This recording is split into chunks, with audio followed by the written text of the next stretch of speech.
দেখো স্ক্রিন দেখা যাচ্ছে। হ্যাঁ স্যার।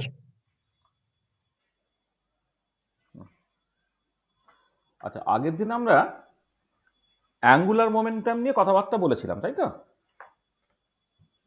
আজকে আমাদের actually problems in polar coordinate systems সেইটা নিয়ে কথাবার্তা হবে আর কি। ঠিক আছে, আগের দিন কিছু কাজকর্ম সব দিয়েছিলাম টিয়েছিলাম, সেগুলো সব দেখেছো?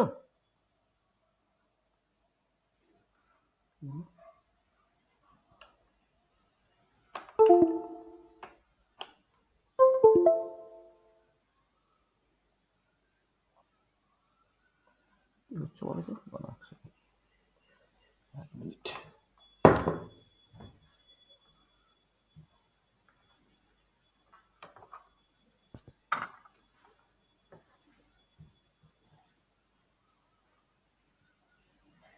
কন্ট্রোল থাকছে না কেন? এক মিনিট। ও আচ্ছা, সরি সরি, বুঝেছি।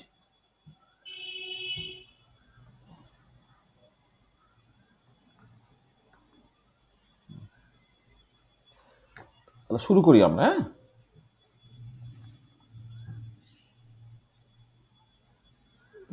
আচ্ছা, এটা কি হলো এটা?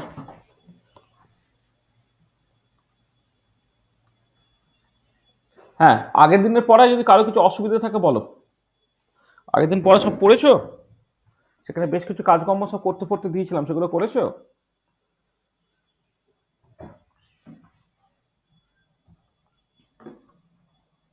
জয়ন্ত, পড়েছিস একটু?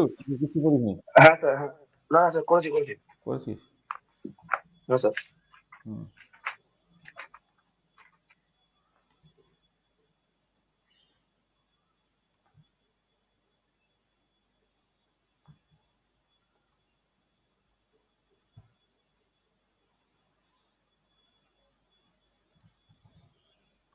ওটাকে ডিসকাস সোফার না করে যা লাস্ট লেকচার বলে।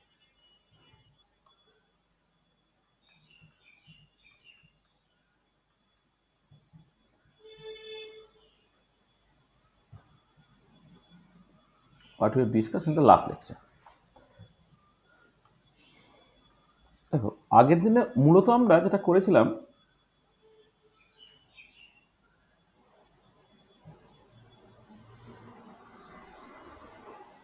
অ্যাঙ্গুলার মোমেন্টাম অ্যালজেব্রা, এইটা নিয়ে কথাবার্তা হয়েছিল। অ্যাঙ্গুলার মোমেন্টাম অ্যালজেব্রাতে আমরা প্রথমেই যেটা করেছিলাম সেটা হচ্ছে যে অ্যাঙ্গুলার মোমেন্টামটাকে আমি ডিফাইন করেছিলাম এলটা, সেটা হচ্ছে আর ক্রস পি, এরকম করে করে এই যে তিনটে কম্পোনেন্ট ছিল, এল এক্স কম্পোনেন্ট, তার কোয়ান্টাম মেকানিক্যাল অপারেটরটা দেখেছিলাম, এটা minus I H cross y del del z minus z del del y, এটা ছিল এল এক্স অপারেটরটা। এল ওয়াই অপারেটরটা হবে হচ্ছে minus I H cross Z del del X minus X del del Z, এইটা। আর একটা হচ্ছে এল জেড অপারেটর, সেটা হচ্ছে minus I H cross X del del Y minus Y del del X, এইটা। এটা হচ্ছে L X L Y L Z, এই অপারেটরগুলো এরকম ছিল। আর তার সাথে সাথে এটা করেছিলাম যে কমিউটেশন অ্যালজেব্রাটাকে করা হয়েছিল, যে L X L Y commutator যেটা, সেটা হচ্ছে তোমার I H cross L Z operator, L Y L Z অপারেটরটা হচ্ছে I H cross L X operator, আর এল জেড এল এক্স অপারেটরটা হচ্ছে I H cross L Y operator, এটা বলা হয়েছিল। আর এল স্কোয়ারের সাথে সবাই কমিট করছিল, এল স্কোয়ার এল এক্স এই commutator equal to L square L Y এই commutator equal to L square L Z এই কমিউটেটর, এটা বেশি করে তোমার জিরো হচ্ছিল। এই বিখ্যাত কমিউটেশন রিলেশনসটা ছিল এটা। আর যেহেতু L X L Y L Z এক অপরের সাথে কমিউট করে না, সেই জন্য L X L Y L Z তাদের সাইমালটেনিয়াস আইগেন ফাংশন থাকবে না, কিন্তু এল স্কোয়ারের সঙ্গে আইদার এল এক্স বা এল ওয়াই বা এল জেড যেহেতু কমিউট করছে, তাহলে এল স্কোয়ারের সঙ্গে সঙ্গে যে কোনো একটা কম্পোনেন্ট তাদের সাইমালটেনিয়াস আইগেন ফাংশনস থাকবে। এবার আমরা এল জেড কম্পোনেন্টটাকে নিয়ে মূলত কথাবার্তা বলবো, কারণ পোলার কোঅর্ডিনেট সিস্টেমে যখন কাজকর্ম করা হবে তখন এল জেড অপারেটরের ফর্মটা হচ্ছে অনেক সিম্পল দেখতে হয়। এখানে এই যে পোলার কোঅর্ডিনেট সিস্টেমে এল জেড অপারেটরটা সেটা ছিল হচ্ছে minus I h cross del del phi, এরকম একটা সিম্পল ফর্ম থাকে। আর এল স্কোয়ার অপারেটরটা তোমার খুব ইম্পর্টেন্ট, মাইনাস মানে এল স্কোয়ার অপারেটর হচ্ছে minus h cross square 1/sin theta del del theta 1/sin theta, এখানে একটা ব্র্যাকেট দিয়ে দিই মাইনাস এইচ কস স্কোয়ারের পরে 1/sin theta del del theta sine theta del del theta plus 1/sin square theta del 2/ডেল phi square. এটা ছিল তোমার এল স্কোয়ার অপারেটরটা, ঠিক আছে। তাহলে এই হচ্ছে মূলত যেগুলো আমরা আগের দিন আলোচনা করেছিলাম। এবারে এল স্কোয়ার এবং এল জেড সাইমালটেনিয়াস আইগেন ফাংশনসকে স্ফেরিক্যাল হারমোনিক্স বলে, এই টাইপের তো কিছু কথা অ্যাট দ্য সেম টাইম আমাদের হয়েছিল, ঠিক আছে। তাহলে এই হচ্ছে আগের দিন যেটা আলোচনা করা হয়েছে। এবার আজকে আমরা যেটা করব সেটা হচ্ছে যে এই অ্যাঙ্গুলার মোমেন্টাম অ্যালজেব্রা ইত্যাদিগুলো হলো, বা এখানে হয়তো পোলার কোঅর্ডিনেট সিস্টেমে ল্যাবলিশন অপারেটর এই সবগুলো বলা হয়েছিল, সেটা যখন দরকার পড়বে তখন না ব্যবহার করা যাবে। এবারে আমরা problems in polar coordinate system সেইটাতে কনসেন্ট্রেট করি। তাহলে আমরা আজকে যেটা করতে চাইছি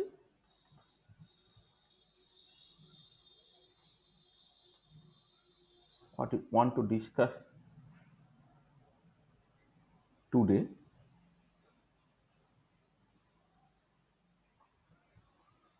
যেটা হচ্ছে তোমার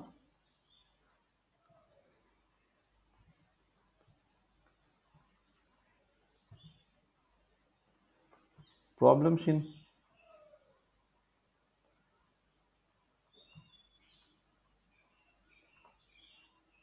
polar coordinate system। আর problems in polar coordinate system, এখানে আমরা মূলত তিনটে প্রবলেম আলোচনা করব। একটা হচ্ছে পার্টিকেল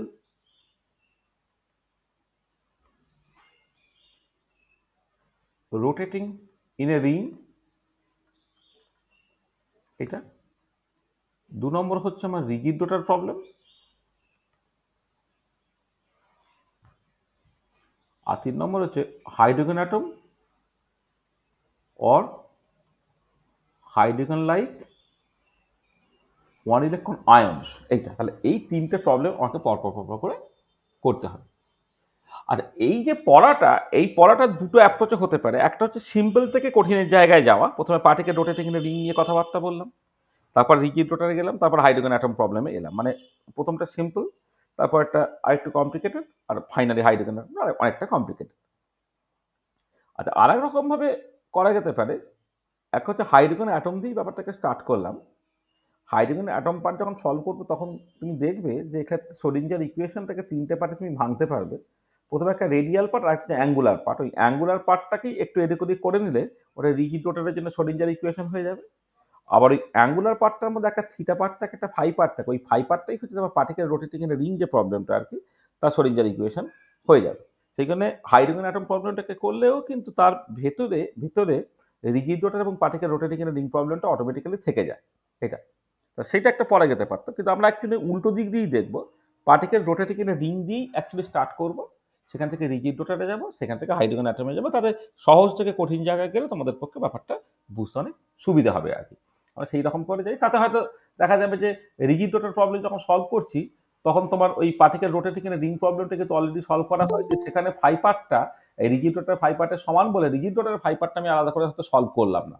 বা হাইড্রোজেন অ্যাটম প্রবলেম যখন সলভ করছি তখন হচ্ছে অলরেডি থিটা পার্ট এবং ফাই পার্টটা রিজিড রোটার প্রবলেম সলভ করা হয়ে গিয়েছিল বলে সেখানে হয়তো সলিউশনটা করে আমি দেখালাম না, সেগুলোকে করতে পারি, ঠিক আছে।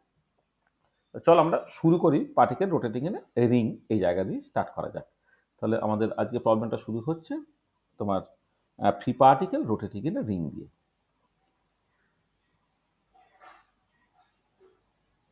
Free particle rotating in a ring।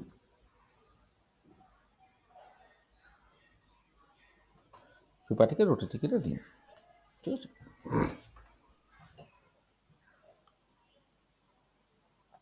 আচ্ছা দেখো ব্যাপারটা হচ্ছে যে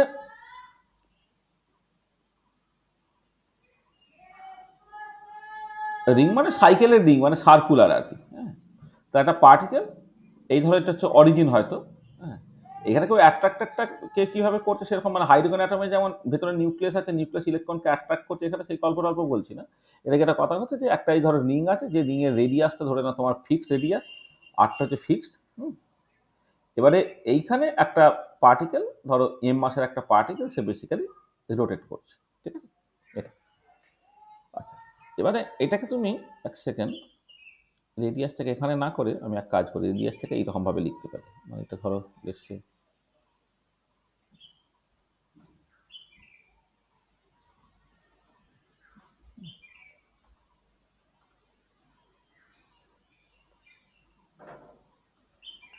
এইখানে একটা মাস হচ্ছে এম। হ্যাঁ, আচ্ছা ধরে নাও এইটা তোমার এক্স অ্যাক্সিস, এটা ধরো তোমার ওয়াই অ্যাক্সিস। এরকম যদি হতো, তো তারপর একটা পার্টিকুলার কোঅর্ডিনেটে যখন এম মাসের একটা পার্টিকেল আছে, তাহলে এর জন্য তুমি যদি টাইম ইন্ডিপেন্ডেন্ট শ্রোডিঞ্জার ইকুয়েশন লেখো, তাহলে time independent Schrodinger equation in Cartesian coordinate সিস্টেমে, সেটা প্রথমে আমি লিখি কার্টেসিয়ান কোঅর্ডিনেট সিস্টেম। দেখো অ্যাকচুয়ালি তো প্রবলেমটা 2 ডাইমেনশনের মতো, একটা লাইন তো নয় অ্যাকচুয়ালি, প্রবলেমটা 2 ডাইমেনশনাল। কার্টেসিয়ান কোঅর্ডিনেট সিস্টেমের প্রবলেমটা কিন্তু 2 ডাইমেনশনাল প্রবলেম এবং 2 ভেরিয়েবল প্রবলেম। তার জন্য যদি শ্রোডিঞ্জার ইকুয়েশনটাকে লেখা হয়, তাহলে minus h cross square by twice m del two by del x square plus del two by del Y square. এইটা হলো কাইনেটিক এনার্জি অপারেটরটা, কাইনেটিক এনার্জি অপারেটরটা। কারণ পার্টিকেলটা কিন্তু ফ্রি যেহেতু, তাহলে সকাল পোটেনশিয়াল এনার্জিটা কিন্তু তোমার জিরো, এটা ফর ফ্রি পার্টিকেল। যেহেতু পার্টিকেলটা ফ্রি বলে দেওয়া হচ্ছে, সেখানে ওভারঅল পোটেনশিয়াল এনার্জিটা জিরো। তাহলে যখন টাইম ইন্ডিপেন্ডেন্ট শ্রোডিঞ্জার ইকুয়েশন দেবো, তাকে কাইনেটিক এনার্জিটাকে লিখতে হবে। সেইটা ওয়েভ ফাংশন সাই এক্স ওয়াইয়ের উপরে কাজ করলো, করে দিল কি ই সাই এক্স ওয়াই দিল। তাহলে এইটা হচ্ছে তোমার time independent Schrodinger equation in Cartesian coordinate system. এইটা আচ্ছা, এইটা তো খুব একটা কঠিন দেখতো নয়, কারণ particle in A 2D box, তার ক্ষেত্রে শ্রোডিঞ্জার ইকুয়েশনটা কিন্তু এরকমই দেখতে ছিল, মানে একটা রেক্ট্যাঙ্গুলার বক্স বা স্কোয়ার বক্স, তার মধ্যে যখন পার্টিকেল কনফাইন্ড ছিল, হ্যাঁ, 2 dimensional particle in a box কিন্তু 2 ডাইমেনশনাল প্রবলেম, তার ক্ষেত্রে কিন্তু তাকে inside the box potential energy zero বলে টাইম ইন্ডিপেন্ডেন্ট শ্রোডিঞ্জার ইকুয়েশনটা এরকমই দেখতে ছিল। তাহলে সেরকমই লিখেছি, তাতে তো খুব একটা অসুবিধা কিছু ছিল না। কিন্তু অসুবিধা হচ্ছে এই যে এই ডিফারেন্সিয়াল ইকুয়েশনটা তুমি যখন সলভ করবে, যেহেতু এটা সেকেন্ড অর্ডার ডিফারেন্সিয়াল ইকুয়েশন, দুটো কনস্ট্যান্ট অফ ইন্টিগ্রেশন আসবে। সেই কনস্ট্যান্ট অফ ইন্টিগ্রেশন গুলোকে এই ধরনের প্রবলেমের ক্ষেত্রে বাউন্ডারি ভ্যালু প্রবলেম বলে। বাউন্ডারি কন্ডিশনটাকে তোমাকে বের করতে হয়, ঠিক আছে। আচ্ছা, এবারে এই যে তুমি বাউন্ডারি কন্ডিশনটাকে ব্যবহার করবে বলছো, বাউন্ডারি কন্ডিশন এখানে তুমি কি করে সেট করবে? আর এর ক্ষেত্রে স্কোয়ার বক্স বা রেক্ট্যাঙ্গুলার বক্সের ক্ষেত্রে তুমি বলতে পারতে সাইটা 0 0-তে আর সাইটা AB-তে, সেখানে তোমার জিরো হচ্ছে। এখানে কিন্তু সেরকম কিছু বলার স্কোপ থাকছে না। তার মানে কার্টেসিয়ান কোঅর্ডিনেট সিস্টেমে এই পার্টিকুলার প্রবলেমের ক্ষেত্রে কোনো প্রপার বাউন্ডারি কন্ডিশন নেই। তার মানে যেটা দাঁড়াচ্ছে যে দেয়ার ইজ নো প্রপার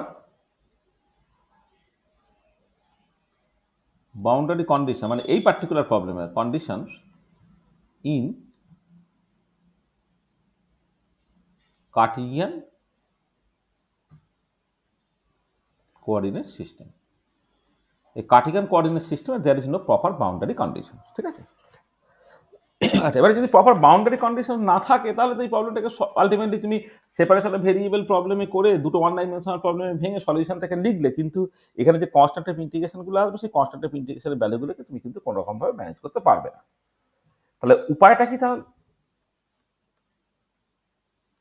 উপায়টা হচ্ছে যে solve the problem in polar coordinate system. Solve the problem in পোলার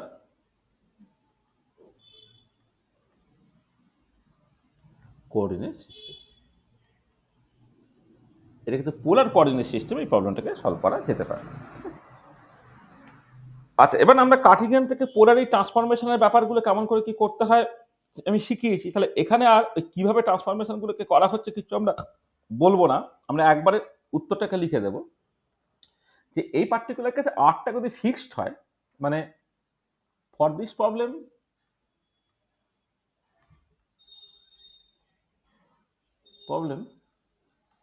আরটা হচ্ছে আমার ফিক্সড, কারণ particle rotating in a ring of a fixed radius. তাহলে ফর দিস প্রবলেম আর হচ্ছে ফিক্সড। তাহলে then time independent Schrodinger equation in polar coordinate system can be written as minus h cos square by twice m 1 by r square d2 by d2 psi phi by d phi square equal to e psi phi। এটা দাঁড়াবে তোমার ওই যে del two by del x square বা del two by del Y square, এই পার্টটাকে যদি তুমি লেখো তাহলে সেটা দাঁড়াবে হচ্ছে এইটা মানে basically 1 by R square D two by D phi square. মানে এটা দাঁড়াচ্ছে যে কার্টেসিয়ানে যেটা del two by del x square plus del two by del Y স্কোয়ারটা ছিল এইটা, এটা কার্টেসিয়ানে, এটা পোলারে দাঁড়িয়ে যাবে হচ্ছে তোমার 1 by R square del two by del phi square. এটা কখন না হয় আর ইজ ফিক্সড এইটা। তাহলে এই ট্রান্সফরমেশনটা কার্টেসিয়ান থেকে পোলার ট্রান্সফরমেশন আমি যেভাবে শিখিয়েছিলাম, বিভিন্ন সময়ে শিখিয়েছি, তার বেসিকে যদি করে একটু হয়তো লেন্দি ক্যালকুলেশন হবে, কিন্তু আলটিমেটলি তুমি এটাকে করতে পারবে, করে তোমার এই জিনিসটা মানে এইটা del two by del x square বা del two by del Y স্কোয়ারটা হয়ে যাবে 1 by R square del two by del phi square. আচ্ছা আচ্ছা, এবারে এম আর স্কোয়ার যেটা, এই এম আর স্কোয়ারটাকে তোমার মোমেন্ট অফ ইনার্সিয়া দেয়। তাহলে এটা তুমি লিখতে পারবে or minus h cross square by twice I এইটা ইন্টু ডি টু সাই, যেটা শুধুমাত্র ফাই এর ফাংশন, মানে আগে এইখানে যখন লিখেছিলাম ওয়েভ ফাংশনটা এক্স ওয়াই এর ফাংশন, তারপরে যখন পোলারে চলে যাবে ওয়েভ ফাংশনটা আর এবং ফাই এর ফাংশন হবে, কিন্তু আরটা কনস্ট্যান্ট বলে তাহলে এক্সপ্লিসিট আর ডিপেন্ডেন্সটা নিয়ে মাথা ঘামিয়ে লাভ নেই, সেখানে ওয়েভ ফাংশনটা শুধুমাত্র ফাই এর ফাংশন হয়ে যাচ্ছে। এইটা ইন্টু ডি ফাই স্কোয়ার, এটা হয়ে গেল ই ইন্টু সাই ফাই, যেখানে তোমার আইটা হচ্ছে তোমার m r square is the moment of inertia.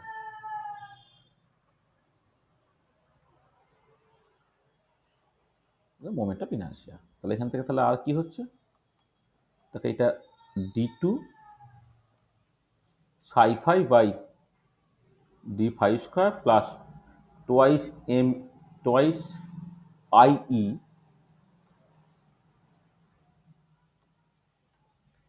Twice I E by h cos square into psi phi, this is actually equal to 0, और তুমি লেখো d2 psi phi by d phi square plus এটাকে লেখো m square psi phi equal to 0।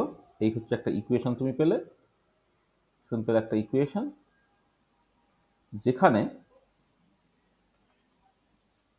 হয় m স্কোয়ারটা হচ্ছে twice I E by h cross square, অথবা এনার্জিটা তুমি যদি এম এর ভ্যালু জানো তাহলে এনার্জিটা পেয়ে যাবে m square h cross square by twice I হবে তোমার এনার্জিটা। তা এই হচ্ছে অ্যাকচুয়াল ইকুয়েশন, যে ইকুয়েশনটা আমি অ্যাকচুয়ালি সলভ করতে চাইছি।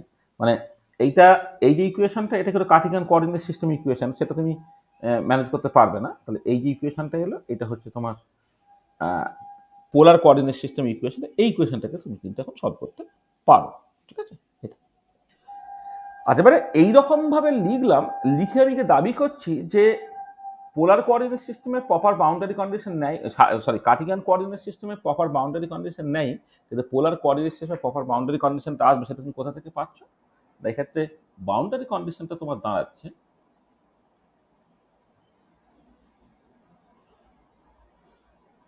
বাউন্ডারি কন্ডিশনটা দাঁড়াচ্ছে যে সাই এর ভ্যালু 2π প্লাস ফাইতে আর সাই এর ভ্যালু ফাইতে তোমার বেসিক্যালি সমান হতে হবে। এটা হচ্ছে তোমার সকাল সিঙ্গেল ভ্যালুডনেস ক্রাইটেরিয়া।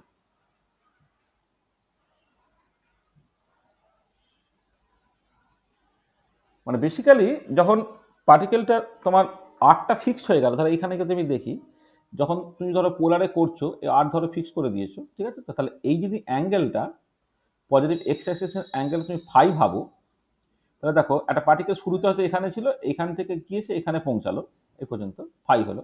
এবার পুরো একবার ঘুরে গিয়েও যদি এখানে যায়, তুমি কিন্তু একই পজিশনে গিয়ে পৌঁছালে। তাহলে একটা মানে মানে ওয়েভ ফাংশনগুলো সিঙ্গেল ভ্যালুড হবে মানেটা কি, কোনো একটা পার্টিকুলার পয়েন্টে ওয়েভ ফাংশনে একটাই ভ্যালু থাকবে, তার মানে 2π প্লাস ফাইতে তার যা ভ্যালু আর ফাই তো এক্সাক্টলি তার জন্য একই ভ্যালু হয়, সেটা হচ্ছে সিঙ্গেল ভ্যালুডনেস ক্রাইটেরিয়া।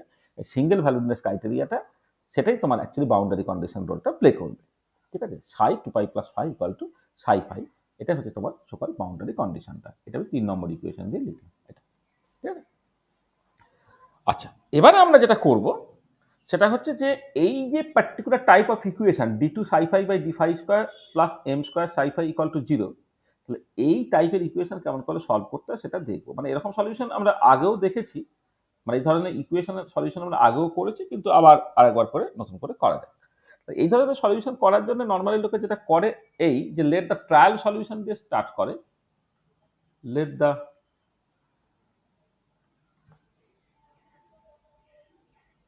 ট্রায়াল সলিউশনটা কি না, সাই ফাইটা হচ্ছে তাহলে ই টু দি পাওয়ার ধরো আলফা ফাই, এরকম ভাবে লেখা হলো, এটা ট্রায়াল সলিউশনটা। তাহলে দেন এখান থেকে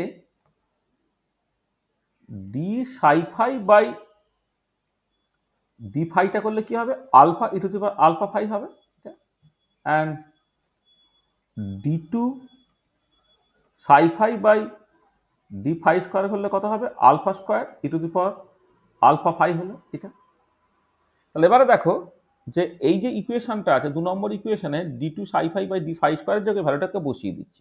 তাহলে এইটা ধরো তোমার কত নম্বর ইকুয়েশন দেওয়া আছে, এটা ধরো 4 নম্বর যদি বলো, এটা 4 নম্বর ইকুয়েশন যদি বলো, আর এইটুকু পার্ট যদি 5 নম্বর ইকুয়েশন বলো, তাহলে ফ্রম ইকুয়েশন 2, 4 and 5 তুমি কি পাচ্ছ, alpha square e to the power alpha phi plus M square e to the power alpha phi, this is actually equal to 0। কারণ d2 psi phi by D phi স্কোয়ারের জায়গায় alpha phi to the power alpha phi বসালাম, আর তার সঙ্গে একটা M square psi phi ছিল, মানে to the power alpha phi phi, এটা ইকুয়াল টু 0 হলো। তো এখান থেকে দেখো ই টু দি পাওয়ার আলফা ফাইকে তুমি কমন নিয়ে নাও, alpha square plus M square, this is actually equal to 0, M two capital M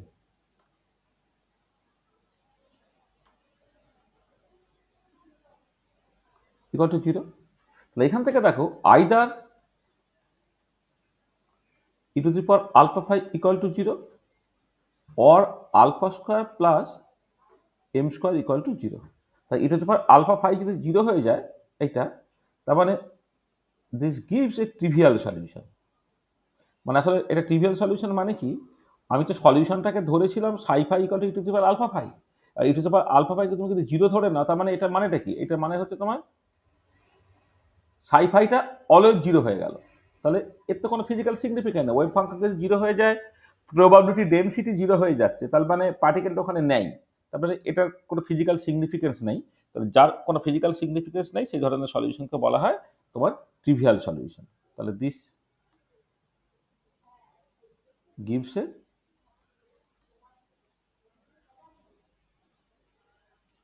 trivial solution. আর এইখান থেকে করলে আলফাটা কত বেরোচ্ছে না, প্লাস মাইনাস আই এম বেরোচ্ছে, আলফাটা হচ্ছে প্লাস মাইনাস আই এম এটা। আচ্ছা, তাহলে আলফা যদি প্লাস মাইনাস আই এম হয়ে যায়, তাহলে আমার সলিউশনটা কেমন হবে দেখো। তাহলে দ্য সলিউশনস আর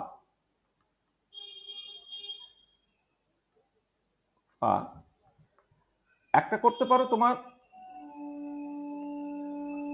সাই এমটা যেটা ফাই এর উপর ডিপেন্ড করছে, সেটাকে তুমি just E to the power I E to the power alpha phi, তো ই to the power alpha phi ছিল সলিউশনটা, এবারে আলফা যদি প্লাস মাইনাস আইএম হয়ে যায়, আলফার জায়গায় যদি প্লাস আইএমটাকে বসাই, তাহলে সলিউশনটা এরকম হতে পারে e⁻im⁵, এবং এইখানে একটা ধরো আমি একটা মানে কনস্ট্যান্ট গুণ করে দিলেও তার সলিউশন হয়, মানে একটা লিনিয়ার ইকুয়েশন, যেহেতু যে ইকুয়েশনটা আমরা বলছি পোলার কোঅর্ডিনেট সিস্টেমে শ্রোডিঞ্জার ইকুয়েশনটা একটা লিনিয়ার ইকুয়েশন, যদি সাই তার সলিউশন হয়, এটি কনস্ট্যান্ট টাইমে সাইও তার সলিউশন হবে আর কি। তাহলে তার সলিউশনটা এইটা এইটা। আর একটা হতে পারে তোমার অর সাই এম ফাইটা তুমি ধরো বি একটা কনস্ট্যান্ট e⁻im⁵ করতে পারো এটা, কারণ আলফাটা প্লাস আইএম হতে পারে, মাইনাস আইএম হতে পারে, তার প্লাস আইএম যে একটা সলিউশন হতে পারে, মাইনাস আইএম যে একটা সলিউশন হতে পারে। আচ্ছা, অর যেটা হতে পারে যে এদের লিনিয়ার কম্বিনেশন, সাই এম ফাইটা হচ্ছে তোমার a e⁻im⁵ plus B e⁻im⁵, এটা তুমি লিখতে পারো। তার মানে সলিউশনটা তোমার এটাও লেখা যায়, এটাও লেখা যায়, এটাও লেখা যায়, সবই কিন্তু তোমার সকল জেনারেল সলিউশন। এটা আমরা নর্মালি হচ্ছে এই ধরনের একদম সরাসরি লিখে দিই, দুটো সলিউশন পেলে a e⁻im⁵ plus b e⁻im⁵, এটা আমি সলিউশন লিখে দিই আর কি।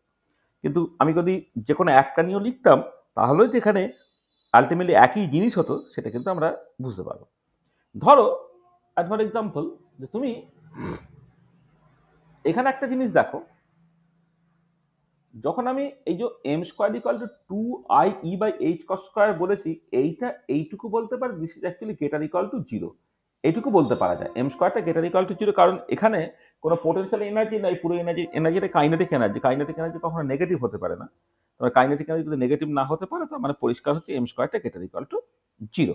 আমি এইটুকু রেস্ট্রিকশন দিতে পারছি, কিন্তু তার মানে এমটা যে ফ্র্যাকশন হবে না বা তোমার পজিটিভ হবে মানে নেগেটিভ হবে না, এগুলো কিন্তু আমি কিছু বলতে পারছি না। মানে আমি এইটুকু যেটা বলতে পারি, m²টা > যদি 0 হয়ে যায়, সেইখান থেকে তুমি এমটাকে জাস্ট রিয়েল পেতে পারো, কিন্তু এর ভ্যালু যে নেগেটিভ হবে না বা 0 হবে না বা ফ্র্যাকশন হবে না, এসব কিন্তু এই পার্টিকুলার কেসে কিছু বলা হচ্ছে না। আমরা প্রথমে যেটা করি সেটা হচ্ছে যে যদি এম এর উপরে কোনো রেস্ট্রিকশন না থাকে, তাহলে তোমার কোন সলিউশনটা আমি অ্যাকচুয়ালি নিতে পারি সেটা প্রথমে একটু দেখে, তারপরে এম এর উপর রেস্ট্রিকশন ব্যক্তিগত আমি দেওয়ার চেষ্টা করবো। দেখো, ধরো তুমি জাস্ট এম এর কতগুলো ভ্যালু নাও, e⁻im⁵ তো একটা সলিউশন, তার সঙ্গে এ কনস্ট্যান্টটা হচ্ছে যে e⁻im⁵ যদি সলিউশন, যদি কনস্ট্যান্ট টাইম e⁻im⁵ও তার সলিউশন হবে, সেখানে এটাকে রাখা হয়েছে। তাহলে ফান্ডামেন্টাল ইকুয়েশনটা e⁻im⁵, আর একটা হচ্ছে কি না e⁻im⁵, এইটা ঠিক আছে। আচ্ছা, এবার এম এর ভ্যালু ধরো তুমি 0 নিলে, ধরো তাহলে এটা 1 দিচ্ছে, এটা 1 দিচ্ছে, দেখো একই জিনিস দুবার চলে এলো। তাহলে এম এর ভ্যালু তুমি লেসে কথার কথা বলছো, তুমি +½ নিয়েছো, তাহলে এইটা দিচ্ছে কত e⁻i⁵/2, এইটা দিচ্ছে e⁻i⁵/2। আবার যখনই এম এর ভ্যালু তুমি -½ করে দেবে, এটা হয়ে যাবে e⁻i⁵/2, এটা হয়ে যাচ্ছে e⁻i⁵/2। দেখো, তাহলে এম এর যদি আমি কোনো রেস্ট্রিকশন না দিই, এম এর ভ্যালু পজিটিভ নেগেটিভ দুটোই নিই, তাহলে +½ নিলে যে দুটো সলিউশন পাচ্ছ, -½ দিলে কিন্তু এক্স্যাক্টলি সেই দুটো সলিউশনই পাচ্ছ। এবারে এম এর ভ্যালু প্লাস আর মাইনাস যদি দুটোই অ্যালাউ করো, তাহলে কিন্তু দেখো একই সলিউশন দুবার চলে আসবে। e⁻i⁵/2, এখানে e⁻i⁵/2 আছে, এখানে e⁻i⁵/2, এখানে e⁻i⁵/2 আছে, অর্থাৎ একই মানে ইকুয়েশন কিন্তু বা একই সলিউশন দুবার চলে আসবে। কিন্তু তুমি খেয়াল রাখবে যে একমাত্র লিনিয়ারলি ইন্ডিপেন্ডেন্ট ফাংশনগুলোই আমাকে নিতে হয়। মানে যখন শ্রোডিঞ্জার ইকুয়েশন বা পস্টুলেট 1 নিয়ে আমরা ডিসকাস করেছিলাম কোয়ান্টাম মেকানিক্সে, সেখানে কিন্তু এই কথাটা বলা হবে যে লিনিয়ারলি ইন্ডিপেন্ডেন্ট ফাংশনগুলি শুধুমাত্র ডিফারেন্স স্টেট রিপ্রেজেন্ট করে, লিনিয়ারলি ডিপেন্ডেন্ট ফাংশনগুলি কিন্তু সেম স্টেট রিপ্রেজেন্ট করে, সেজন্য ওইগুলোকে নিয়ে অত মাথা ঘামানোর দরকার নেই।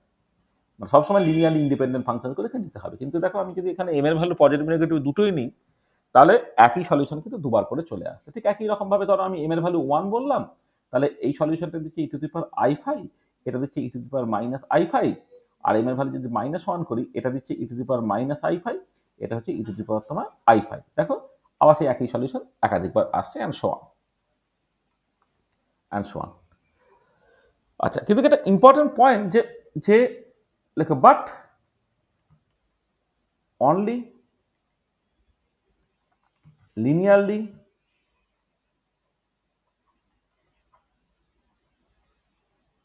independent functions represent different states. Only linearly independent function represent different states. ঠিক আছে, এইটা। তাহলে আমি এখান থেকে দেখো কি করতে পারি, তাহলে আমার কতগুলো পসিবিলিটি দেখো।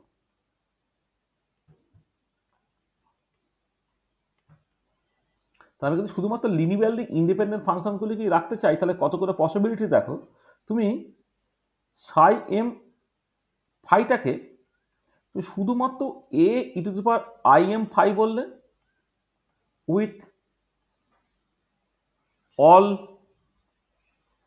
ভ্যালুজ অফ এম, যেখানে আমি এম এর পজিটিভ নেগেটিভ সব নিচ্ছি, তাহলে E to the power I am phi M এর ভ্যালু পজিটিভ নেগেটিভ সব নিলে দেখো সব ফাংশনগুলি তুমি কিন্তু পেয়ে যাচ্ছ।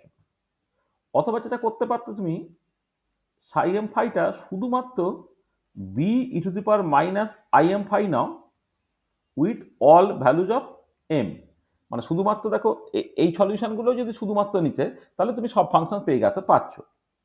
আর অথবা যেটা হতে পারে যে সাই এম ফাইটাকে তুমি ধরো দুটোই নিচ্ছ, A E to the power I am phi plus B E to the power minus I am phi নিলে উইথ এম এর ভ্যালুটা গ্রেটার ইকুয়াল টু 0 তোমাকে নিতে হবে, মানে নেগেটিভগুলো নেওয়া যাবে না। নেগেটিভগুলোকে নিলেই তোমার দেখো নেগেটিভগুলোকে যদি তুমি নাও তাহলে কিন্তু একই ফাংশন দুবার চলে আসবে, শুধুমাত্র পজিটিভগুলোকে নাও। অথবা কেউ যদি বলতে পারে যে সরি সাই এম ফাইগুলো, অথবা তুমি যেটা করতে পারো সাই এম ফাইগুলো B E to the power sorry A E to the power I am phi plus B E to the power minus half phi পুরোটাকেই রাখবো, A E to the power I am phi plus B E to the power minus I am phi রাখবো with এমটা হচ্ছে less equal to 0। হ্যাঁ, মানে M এর 0 থেকে পজিটিভগুলো অথবা 0 থেকে নেগেটিভগুলো তুমি দুটোই রাখতে পারবে, তাহলে একই ফাংশন দুবার করে আসবে না। আর না হলে যদি তুমি মনে করো যে এম এর পজিটিভ নেগেটিভ সব ভ্যালুই নেবে, তাহলে কিন্তু আগের দুটো choice A E to the power I am phi অথবা B E to the power minus I am phi, তার মানে এই চারটেই তুমি নিতে পারো। তবেই শুধুমাত্র লিনিয়ারলি ইন্ডিপেন্ডেন্ট ফাংশনগুলো তোমার একবার নেওয়া হবে। হ্যাঁ, না হলে তোমার ওই একই ফাংশন একাধিকবার নেওয়া হয়ে যাবে। এটা তাহলে এই হচ্ছে তোমার চারটে পসিবিলিটি। চারটের মধ্যে যেটা সিম্পল তুমি নেবে, আমি সেটাই করছি যে without loss of any generality, loss of generality we can choose psi m phi equal to a e to the power I m phi as the general solution। ঠিক আছে, তাহলে চারটের মধ্যে যে কোনো একটাকে তুমি নিতে পারতে। আমাদের সুবিধার জন্য আমি সাই এম ফাইটাকে A E to the power I am phi শুধুমাত্র এইটুকু নিচ্ছি। এটা দেখো, তাহলে রিজিড রোটার প্রবলেমের জন্য আমি সলিউশনটাকে এরকম একটা সিম্পল ফর্মে লিখে রেখেছি। এখনো এ আর এম তাদের ভ্যালু কি হতে পারে সেটা এখনো বলিনি, এবার আমি সেটাই আসছি। দেখো তো এখন পর্যন্ত যেটা বলেছি তাতে কারো কিছু অসুবিধা আছে কি? ঠিক আছে, না স্যার। আচ্ছা, এবারে দেখো, এবারে আমাকে যেটা নেক্সট করতে হবে যে এম এর উপর রেস্ট্রিকশনটা দেখতে হবে, মানে what are the allowed values of M.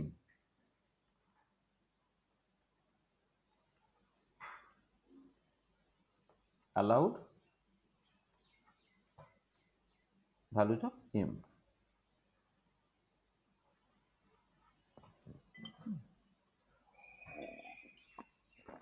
What are the allowed values of m?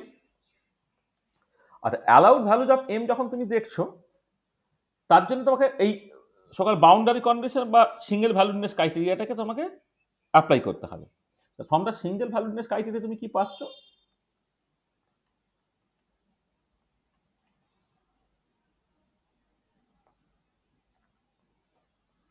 From the single valuedness criteria, psi 2 pi plus phi R psi phi এটা সমান। তা কি হচ্ছে দেখো, a e to the power I m phi এর জায়গায় 2 pi plus phi বসালে এটা হয়ে যাচ্ছে কত, a e to the power I m phi হচ্ছে। তা দুদিক থেকে তুমি এটাকে বাদ দিয়ে দাও, এটাকে বাদ দিয়ে দিলে e to the power I m into 2 pi সেটা বেসিক্যালি তোমার 1 হয়ে যাচ্ছে, মানে একটা a দুদিক থেকে বাদ চলে গেল, ই to the power I am phi দুদিক থেকে বাদ চলে গেল, তাহলে E to the power I am 2 pi equal to 1 হয়ে যাচ্ছে। এটা তাহলে এইখান থেকে তুমি M equal to 0 plus minus 1 plus minus 2 ইত্যাদি বলে ফেলতে পারো। এবার অনেক সময় ওই এক্সপোনেনশিয়াল ফর্ম থাকলে এটা মানে E to the power I am 2 pi equal to 1 হলে কেন এমটা 0 প্লাস মাইনাস 1 প্লাস মাইনাস 2 হবে সেটা বুঝতে একটু অসুবিধা হয় বলে আমি একটুখানি করে দিই। সেটা হচ্ছে যে এটাকে দেখো তুমি এইরকম ভাবে লিখতে পারো, cos m into 2 pi plus i sign m into 2 pi, this is actually equal to 1। এইটা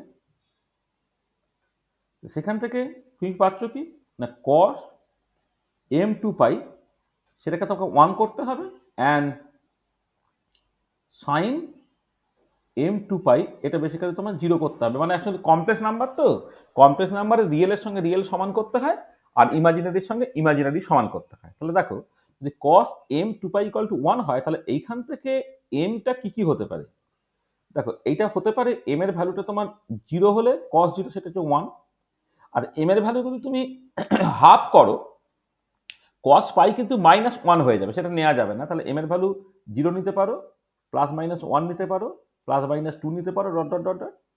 আর এইখানে কিন্তু তুমি m এর ভ্যালু 0 নিতে পারো, m এর ভ্যালু +-1/2 নিতে পারো, m এর ভ্যালু +-1 নিতে পারো, m এর ভ্যালু +-3/2 নিতে পারো, m এর ভ্যালু +-2 নিতে পারো, ডট ডট ডট। দেখো m এর ভ্যালু যদি আমি হাফও নিই তাহলে sin পাই সেটা কিন্তু 0ই হয়। তাহলে বাঁ দিকটা বলছে m এর ভ্যালু এগুলো নিতে পারো, ডান দিকটা বলছে m এর ভ্যালু তুমি এগুলো নিতে পারো। এবারে আমাকে কি করতে হবে, দুটোই তো সাইমালটেনিয়াসলি স্যাটিসফাই হতে হবে। সেখানে m এর অ্যালাউড ভ্যালুকে দুজনের জন্য যেটা কমন সেটাকে নিতে হবে। তাহলে hence allowed values of m সেটা কত হচ্ছে না 0 +-1 +-2 ডট ডট ডট ডট। এইটা হচ্ছে তোমার অ্যালাউড ভ্যালুজ অফ m। ঠিক আছে, এখানে অ্যালাউড ভ্যালুজ অফ mটা হয়ে যাচ্ছে 0 +-1 +-2 ডট ডট ডট। আচ্ছা, এমটা কোথায় গিয়ে শেষ হবে এখানে কোনো রেস্ট্রিকশন দেওয়া হচ্ছে না, কারণ এমটা এই পার্টিকুলার প্রবলেমের ক্ষেত্রে কারোর উপর ডিপেন্ড করে না। কিন্তু এরপর যখন আমি রিজিড রোটার প্রবলেম করব, যখন হাইড্রোজেন অ্যাটম প্রবলেম করব, তখন দেখবো যে এমটা তার কিন্তু একটা আগের দিনে যেটা দেখিয়েছিলাম এমটা জে এর উপর ডিপেন্ড করে বা এমটা এল এর উপর ডিপেন্ড করে। রিজিড রোটার প্রবলেমের ক্ষেত্রে রোটেশনাল কোয়ান্টাম নাম্বারটাকে জে দিয়ে এক্সপ্রেস করা হয়, হাইড্রোজেন অ্যাটম প্রবলেমের ক্ষেত্রে ওটাই তোমার অ্যাজিমুথাল কোয়ান্টাম নাম্বার এল দিয়ে এক্সপ্রেস করা হচ্ছে। তাহলে এমটা এল বা এমটা জে এর উপর ডিপেন্ড করবে, সেটা পরে দেখতে পাবে। এই পার্টিকুলার কেসে কিন্তু মানে এমটা তার আর কোনো ডিপেন্ডেন্সি নেই, এমটা 0 +-1 +-2 ইত্যাদি ইত্যাদি। এটা ঠিক আছে, এটা আমি দেখতে পাই। তো ভালো। আচ্ছা, এবারে নেক্সট যেটা করতে হবে যে নর্মালাইজেশন কনস্ট্যান্ট এ এর ভ্যালুটাকে বের করতে হবে। তো নেক্সট হচ্ছে what is the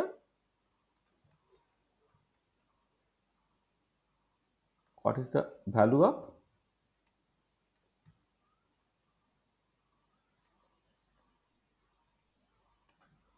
normalisation constant A. আমার অ্যাকচুয়াল সলিউশনটা ই⁻m⁵, এটা এখানে নর্মালাইজেশন কনস্ট্যান্টের রোলটা প্লে করছে। তাহলে কি হবে, তাহলে যেটা হচ্ছে যে ইফ উই ডিমান্ড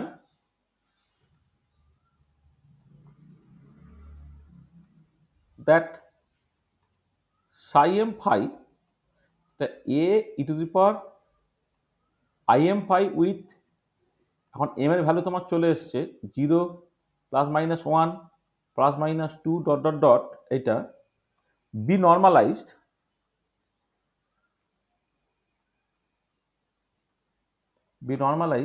দেন তোমাকে করতে হবে কি ইন্টিগ্রাল ওভার অল স্পেস, যে ফাংশনটা তুমি ভাবছো psi m⁵ star psi m⁵ d⁵, this has to be equal to 1। এটা আচ্ছা, এবার আমাদের কেসে কি হবে, এটা a স্কোয়ার হয়ে গেল, ইন্টিগ্রেটেড 0 থেকে 2 পাই, psi m⁵টা হচ্ছে e⁻im⁵, কমপ্লেক্স কনজুগেট করে e⁻im⁵ into d⁵, this is actually equal to 1। তাহলে এটা a স্কোয়ার হলো, এটা দেখো কেটে কুটে গেল, ইন্টিগ্রাল 0 থেকে 2 pi into d⁵, this is actually equal to 1 হচ্ছে। এখান থেকে দেখো a স্কোয়ার, এটাকে তুমি যদি ইন্টিগ্রেশনটাকে করে নাও, d⁵ ইন্টিগ্রেশন হচ্ছে 5 হয়ে যাবে, 0 থেকে 2 পাই হয়ে গেল, this is actually equal to 1। এখান থেকে তোমার a square into 2 pi, this is equal to 1। সেখান থেকে দেখো এটা হয়ে যাচ্ছে +-1/√2 পাই। এটা তোমার এর ভ্যালুগুলো দেখো বেরোচ্ছে। এখানে এম এর ভ্যালুগুলো বেরিয়েছিল এইটা, ইম্পর্টেন্ট জিনিসগুলো একটা বক্স করে দিকে রাখি, এটা এখানে সলিউশনটা এখন পর্যন্ত যেটা পেয়েছি সেটা হচ্ছে এইটা। দেখো এটা হচ্ছে প্লাস মাইনাস 1/√2π। আচ্ছা, তাহলে দেখো এবার এখানে দেখো, যদি তাহলে তুমি লেখো সাই এম ফাইটাকে তুমি 1/√2π, মানে নর্মালাইজ ওয়েভ ফাংশন, যেটা ওয়েভ ফাংশনটা প্লাস দিয়ে e⁻i_m⁵ এটাও লিখতে পারো, অথবা সাই এম ফাইটা তোমার 1/√2π মাইনাস e⁻im⁵ দুটোই লিখতে পারি, দুটোই লিখতে পারা যায়। হ্যাঁ, মানে তার আগে ওই যে যেহেতু নর্মালাইজেশন কস্টটা প্লাস হয়েছে বা মাইনাস হয়েছে, আলটিমেটলি তো ওয়েভ ফাংশনের সাইনটা ইম্পর্টেন্ট নয়, যেটা ইম্পর্টেন্ট সেটা হচ্ছে প্রবাবিলিটি ডেনসিটিটা, যেখানে বেসিক্যালি সাই স্টার সাই বা সাই মডুলাস স্কয়ার অলরেডি হয়ে যাবে। সেখানে এই দুটো কিন্তু লিনিয়ারলি ডিপেন্ডেন্ট ফাংশন দিচ্ছে, মানে এই প্রথম ফাংশন এবং দ্বিতীয় ফাংশন দুটো বেসিক্যালি একই ফাংশন। তাহলে this functions are linearly dependent.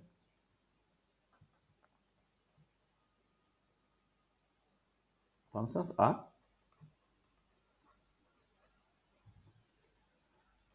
linear dependent। সেখানে আমি এটা লিখতে পারি যে without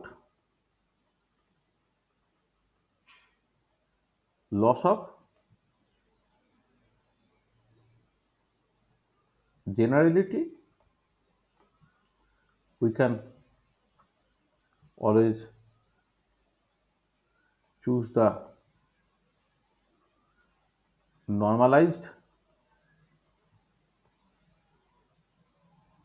wave function as psi m phi-টা হয়ে যাচ্ছে তোমার 1/√2π e⁻im⁵।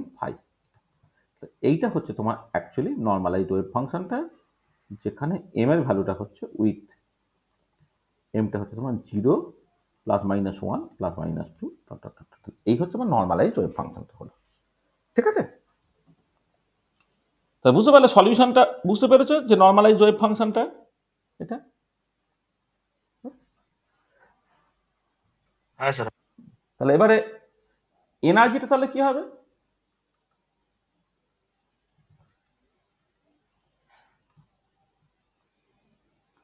এনার্জি আইগেন ভ্যালুসটা ই এমটা হয়ে যাবে তোমার m² h²/2i, মানে এমনি তো এনার্জিটা m² h²/2i লেখা ছিল, তাহলে এখানে তোমার যেটা এক্সটা এখানে এলো আগের থেকে, সেটা হচ্ছে যে এম এর উপর রেস্ট্রিকশনগুলো এলো আর with m = 0 plus minus 1 plus minus 2 এটা।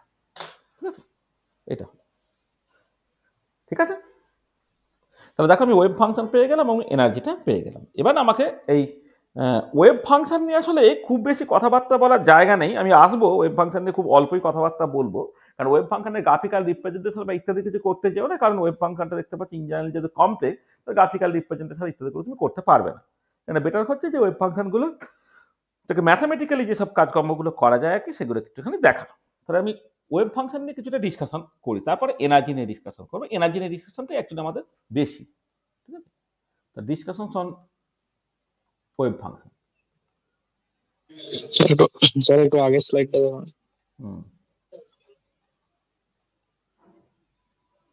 এক মিনিট, এক সেকেন্ড।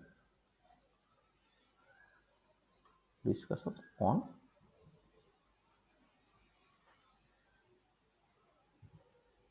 wave function।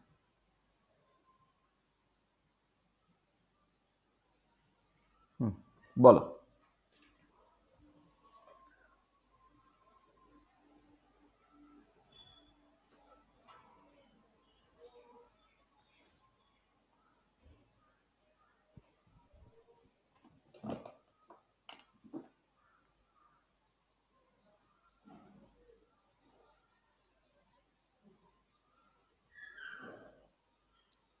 হ্যাঁ স্যার, ঠিক আছে।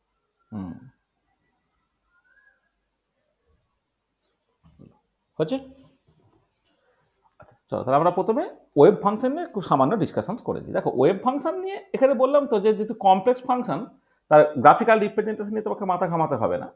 যেগুলো নিয়ে মাথা ঘামাবে সেটা হচ্ছে এটাকে নর্মালাইজ, মানে এটাকে অর্থ নর্মাল সেট তৈরি করে সেটা একটুখানি দেখানো। তো দেখো যদি তুমি ইন্টিগ্রাল ধরো এই সাই এম ফাই লেখো,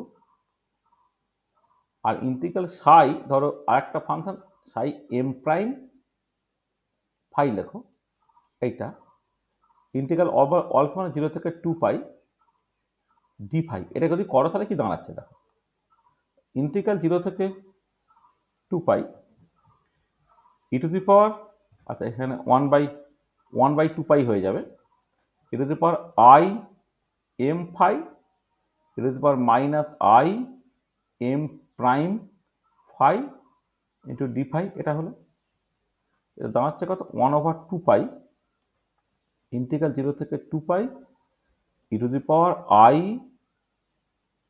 M minus M prime into phi into D phi. এটা দাঁড়াচ্ছে। আচ্ছা এবারে পরিষ্কার দেখো, যখন তোমার এইটা ইকুয়াল টু 1 হয়ে যাচ্ছে when m equal to M prime, এইটা কারণ কি দেখে নাও, যদি m equal to M prime হয়ে যায় তাহলে এই পার্টটা বাদ চলে গেল, তাহলে ইন্টিগ্রাল 0 থেকে 2 পাই ডি ফাই হয়ে গেল, সেটা 1 হয়ে যাবে। আর যদি এমটা not equal to M prime হয়, এমটা যদি not equal to M prime হয় তাহলে এই একটা পার্ট তোমার থেকে যাচ্ছে, ঠিক আছে, এটা তোমার থেকে যাচ্ছে। এবার যখন তুমি 0 থেকে 2 পাই করবে, এটা তো বেসিক্যালি দেখো এটা এটা একটু খেয়াল করো, এটা তখন তো সাইন কসে তুমি ভাঙতে পারবে, মানে E to the power I M minus M prime into phi যখন তুমি লিখছো, এখানে তো তোমার বেসিক্যালি এটাকে তুমি যখন ভেঙে লিখবে সেটা সাইন বা কসে তুমি ভাগ করে লিখবে, তাহলে ইন্টিগ্রেশন করলেও হচ্ছে তোমার সাইন কসে ভাগ করেই আসবে। এবার যখন 0 থেকে 2 পাই তুমি বসো, যেটা ফুল পিরিয়ডে হচ্ছে না, ফুল পিরিয়ডে করলে সেটা অটোমেটিক্যালি তোমার 0 দিয়ে দেবে হোয়েন এমটা not equal to M prime. মানে একটা পিরিয়ডিক ফাংশন 0 থেকে 2 পাই ইন্টিগ্রেট করলে সবসময় হচ্ছে তোমার 0 দিয়ে দেয়। মানে এটা তুমি জাস্ট এ থেকে বুঝতে পারবে, এটাকে যখন তুমি ভেঙে নেবে, ধরো সাইন কসে ধরো তুমি ভেঙে নিলে, তো সাইন যে পার্টটা তো এরকম দেখতে ধরো, তাহলে এটা হচ্ছে 0 থেকে স্টার্ট হচ্ছে, এটা ধরো পাই, হ্যাঁ, তাহলে 0 থেকে 2 পাই করলে এই ডান দিকে যতখানি পজিটিভ থাকবে ততখানি নেগেটিভ হবে, ক্যান্সেল আউট করলে কিন্তু তোমার 0 হয়ে যাবে। এটা তোমার 2 পাই আর কি, এটা 0 থেকে 2 পাই, 0 থেকে শুরু করে 2 পাই সাইন ফাংশন নাও, অথবা তুমি ধরো যদি লিনিয়ার কম্বিনেশন নেওয়া যদি কস ফাংশন দিয়ে তুমি লেখো আর কি, এইটা ধরো, এইটা পজিটিভ, এইটা হচ্ছে তোমার 2 পাই, এটা পজিটিভ, এখানে নেগেটিভ, যতখানি পজিটিভ ততখানি নেগেটিভ হবে। এখানে তুমি এখানে তো সাইন ফাইকে প্লট করছো এরকম দেখতে, এদিকে ফাই, বা এদিকে ধরো তুমি কস ফাইকে প্লট করছো, এদিকে ধরো তোমার ফাই। এখানে 0 থেকে 2 পাই যে কোনো একটা পিরিয়ডিক ফাংশন যে তুমি ইন্টিগ্রেট করো সেটা তোমার 0 হয়ে যাবে। তারপরে এটা দাঁড়াচ্ছে ইন্টিগ্রাল 0 থেকে 2 pi psi m prime star phi psi m phi d ফাইটা, এটা হয়ে গেল তোমার Kronecker delta m m prime বা এম প্রাইম এম যাই বলো, এম প্রাইম এম এটা হয়ে যাচ্ছে। এবং এটা সার্টেনলি কনেকার ডেল্টা এটি ইকুয়াল টু 1 হয়ে যায় যখন m prime equal to m, এটা হচ্ছে 0 হয়ে যায় যখন এম প্রাইমটা নট ইকুয়াল টু এম। এটা তো কনেকার ডেল্টা তুমি জানো।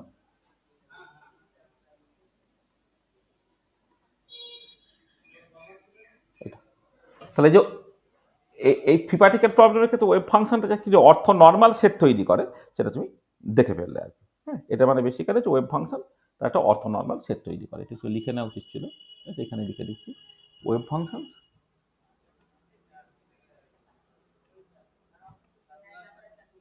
form an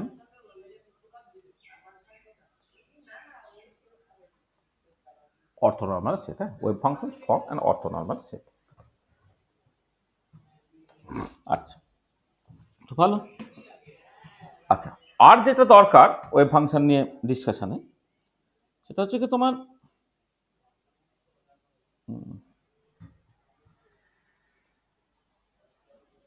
ওয়েভ ফাংশন আর কি বলবো, ওয়েভ ফাংশন আর কিছু বলে লাভ নেই।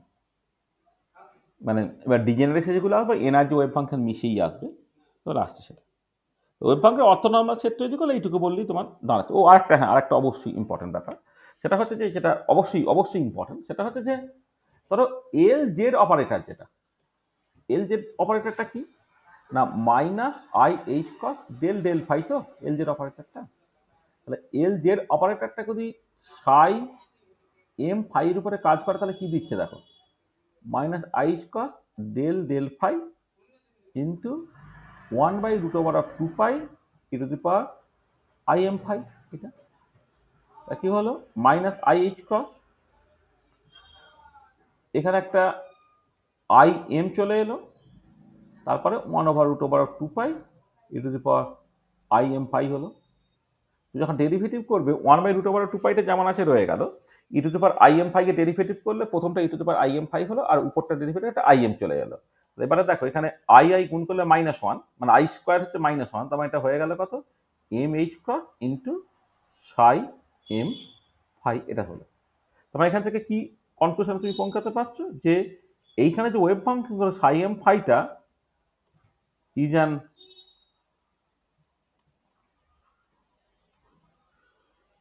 Eigen functions of Lz with the eigenvalue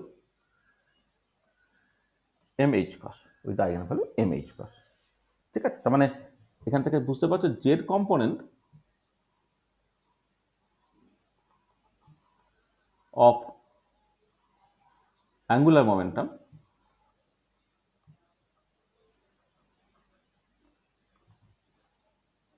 Lz সেটা হয়ে যাচ্ছে এখানে mh cos উইথ এমটা হচ্ছে তোমার 0 +-1 +-2 ইত্যাদি, মানে ওয়েভ ফাংশনটা কিন্তু তোমার Lz অপারেটরের আইগেন ফাংশন, সেটা তুমি দেখতে পাচ্ছ। আচ্ছা, এবারে তুমি এনার্জি নিয়ে কিছু কথাবার্তা বলো।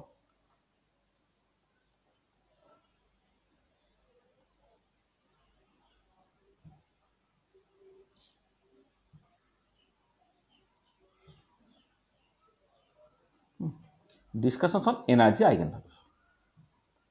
আচ্ছা, প্রথম যে জিনিসটা দরকার সেটা হচ্ছে যে এখানে এম ইকুয়াল টু 0টা যেহেতু অ্যালাউড, তাহলে যে এনার্জির মিনিমাম ভ্যালুটি কিন্তু 0 হয়ে যাচ্ছে, অর্থাৎ এই পার্টিকুলার কেসে 0 পয়েন্ট এনার্জি অর্থাৎ মিনিমাম পসিবল এনার্জি কিন্তু 0। তাহলে যেহেতু এখানে as M equal to 0 is allowed,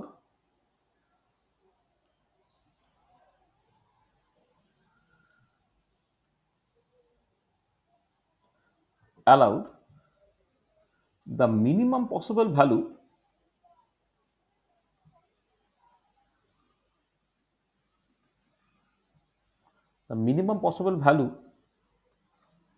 of energy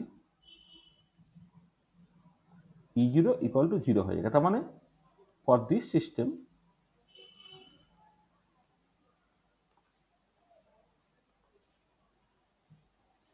zero point energy is 0। তাহলে এই পার্টিকুলার সিস্টেমের ক্ষেত্রে কিন্তু 0 পয়েন্ট এনার্জি তোমার 0 হচ্ছে। আচ্ছা, এবার 0 পয়েন্ট এনার্জি 0 হলে অ্যাপারেন্টলি তোমার মনে হয় যে বুঝি হাইসেনবার্গ আনসার্টেনিটি প্রিন্সিপালটা ভায়োলেটেড হচ্ছে, হ্যাঁ, কিন্তু অ্যাকচুয়ালি হাইসেনবার্গ আনসার্টেনিটি প্রিন্সিপালটা ভায়োলেটেড হচ্ছে না। এরকম একটা কোশ্চেন পড়ে, এই যে অবজারভেশনটা, এই অবজারভেশন থেকে একটা কোশ্চেন পড়ে, does it violate Heisenberg uncertainty principle? ঠিক আছে, এরকম একটা কোশ্চেন কিন্তু অটোমেটিক্যালি এখান থেকে আসে। এটা আমরা আগেও ডিসকাস করেছিলাম যে না, Heisenberg uncertainty principle actually violated হচ্ছে না। কেন হচ্ছে না? যে Heisenberg uncertainty principle is not violated. কেন ভায়োলেটেড হচ্ছে না? দেখো তুমি ব্যাপারটা খেয়াল করে দেখো যে এক্ষেত্রে পার্টিকেলটার মোশনটা কিন্তু তোমার এইরকম ভাবে সাইক্লিক্যালি হচ্ছে, তো এটা তুমি জাস্ট এইভাবে ভাবো ব্যাপারটাকে। ধরো তোমার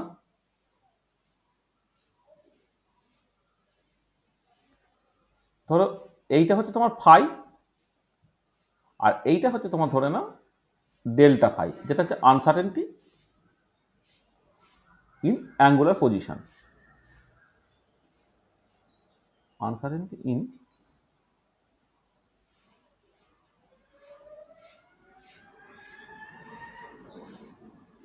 ডেল্টা ফাইটা হচ্ছে আনসার্টেনিটি ইন অ্যাঙ্গুলার পজিশন। ঠিক আছে, ডেল্টা ফাইটা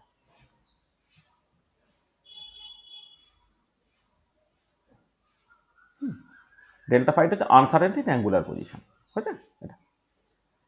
আচ্ছা, এবারে কথাটা হচ্ছে যে তোমার যে এই যে পার্টিকুলার কেসে দেখো, একটা পার্টিকে যখন তোমার মুভ করছে, তাহলে যার থাকার কথা ছিল এখানে, সে আছে ধরো এখানে, মানে যার হয়তো অ্যাঙ্গেলটা হওয়া উচিত ছিল ফাই, তার বদলে অ্যাঙ্গেলটা হয়ে গেছে ফাই প্লাস ডি ফাই। সেই জন্য তো মানে অ্যাঙ্গুলার পজিশন মাপার ভুল যেটা, সেটাই basically uncertainty angular position.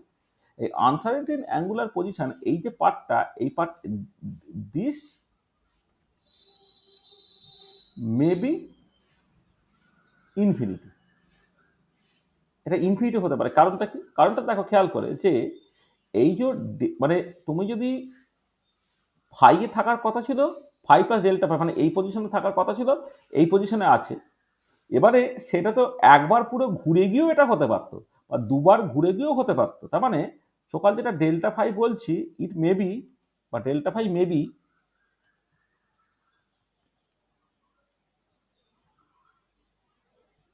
Maybe দেখো 2n pi plus delta phi with n equal to 0, 1, 2, 3 করে আপ টু ইনফিনিটি পর্যন্ত, মানে ইনফাইনাইট টাইম ঘুরে গিয়েও তো এই জায়গায় আসতে পারতো।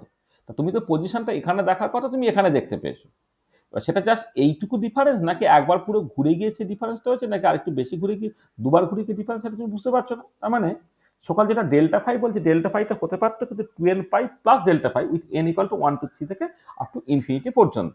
ঠিক আছে, এইটা তো দেখো এবারে, মানে একবার এক্সট্রা ঘুরে যাওয়া মানে 2 পাই অ্যাঙ্গেল ঘুরে যাওয়া, তার মানে পরিষ্কার delta phi tends to infinity পর্যন্ত হতে পারে। তার মানে এটা তোমার ইমপ্লাই করছে যে ডেল্টা ফাই টেন্স টু তোমার ইনফিনিটি। আচ্ছা আচ্ছা, এবারে দেখো যে যখন তুমি বলছো যে 0 পয়েন্ট এনার্জিটা 0, হ্যাঁ, মানে when we claim that 0 point energy E0 equal to 0, then এক্ষেত্রে রোটেশনাল কাইনেটিক এনার্জি পুরোটা মানে L square by twice I equal to 0, সেখান থেকে L square equal to 0, or সেখান থেকে L ইকুয়াল টু 0। সেখানে আনসার্টেনটি ইন অ্যাঙ্গুলার পজিশনের যে ক্যানোনিক্যাল কোয়ান্টিটি, সেটা হচ্ছে অ্যাঙ্গুলার মোমেন্টাম। তাহলে আনসার্টেনটি ইন অ্যাঙ্গুলার মোমেন্টাম, যেটা তোমার ডেল্টা এল, যেটা হচ্ছে এল square average minus L average তার স্কোয়ার। এবার দুটোই যেহেতু আলাদা আলাদা করে 0, সাডেনলি এটা হচ্ছে 0 হচ্ছে। এবার কথাটা হচ্ছে যে even if delta L equal to 0, Heisenberg uncertainty principle may not be violated as delta phi tends to infinity. তার মানে এটা দাঁড়াচ্ছে যে delta L into delta phi, এইটা এই যে গুণফলটা, যদি ডেল্টা ফাইটা ফাইনাইট হতো, তাহলে 0 পয়েন্ট এন কে 0 বলে তুমি সেখান থেকে পেলে ডেল্টা এল ইকুয়াল টু 0। তা ডেল্টা ফাই ফাইনাইট হলে ডেল্টা 0 তাতে গুণ করলে এটা 0 হতো, কিন্তু ডেল্টা ফাই যেহেতু তোমার টেন্স টু ইনফিনিটি, মানে ডেল্টা এল ডেল্টা ফাই তার ভ্যালু যা খুশি হতে পারে। তার মানে delta phi actually greater equal to H cross by 2, সেটাও হতে পারে। সেখানে 0 পয়েন্ট এনার্জিটা 0 হলো, অ্যাঙ্গুলার মোমেন্টাম 0 হলো, অ্যাঙ্গুলার মোমেন্টামের আনসার্টেনটি 0 হলো, সেখান থেকে তুমি গ্যারেন্টি দিয়ে বলে দিলে তার মানে delta phi into delta L সেটা তোমার 0 হয়ে যাবে, এবং সেটা suddenly greater equal to H cross by 2 হবে না বলে হাইসেনবার্গ আনসার্টেনটি প্রিন্সিপাল ভায়োলেটেড হয়ে যাবে। সেটা তুমি এখানে বলতে পারছো না। ডেল্টা এল 0 হলো, 0 পয়েন্ট এনআইকে 0 বলে ডেল্টা এলটা 0 হলো, কিন্তু একটা ইম্পর্টেন্ট পয়েন্ট, সেটা হচ্ছে কি ডেল্টা ফাইটা এই পার্টিকুলার কেসে যা খুশি হতে পারে, যা খুশি হতে পারে যেহেতু, সেই জন্য একটা ইনফিনিটির সঙ্গে 0 যদি তুমি গুণ করো, তার ফাইনাল উত্তরটা তোমার যা খুশি হতে পারে। সেই জন্য তুমি কখনোই গ্যারেন্টি দিয়ে বলতে পারবে না যে হাইসেনবার্গ আনসার্টেনটি প্রিন্সিপালটা ভায়োলেটেড হয়ে যাচ্ছে। ঠিক আছে, তো বোঝা গেল যে এই পার্টিকুলার কেসে 0 পয়েন্ট 0 হওয়া সত্ত্বেও কিভাবে হাইসেনবার্গ আনসার্টেনটি প্রিন্সিপাল বেঁচে যেতে পারে। বোঝা গেল? হ্যাঁ আচ্ছা আচ্ছা আচ্ছা, এবারে নেক্সট যেটা দেখো সেটা হচ্ছে যে যে গ্রাউন্ড স্টেটটা সার্টেনলি হচ্ছে non degenerate. Ground state is non degenerate. কারণটা কি? কারণ for ground state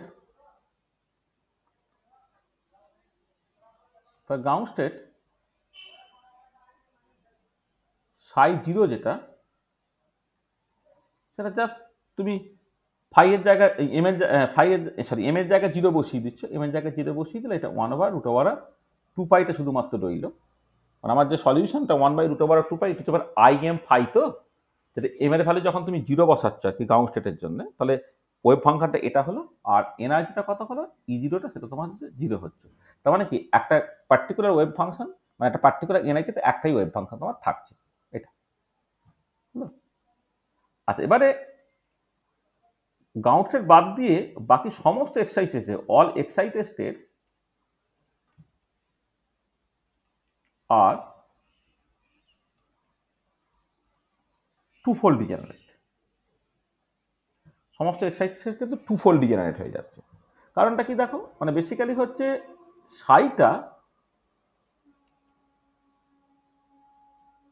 depends on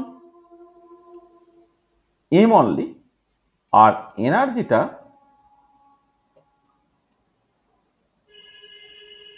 depends on M square.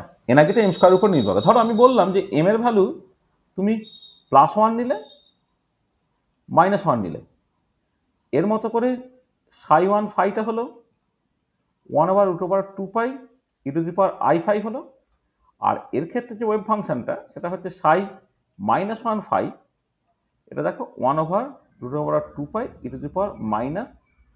তার মানে দুটো আলাদা ফাংশন দিল, বাট এনার্জিটা দেখো যে +1ই হোক বা -1ই হোক, সবের ক্ষেত্রে এনার্জিটা হচ্ছে h²/2i, মানে m² h²/2i। এম এর ভ্যালু +1 হলেও যা এনার্জি, -1 হলেও তোমার একই এনার্জি, এটা ঠিক আছে।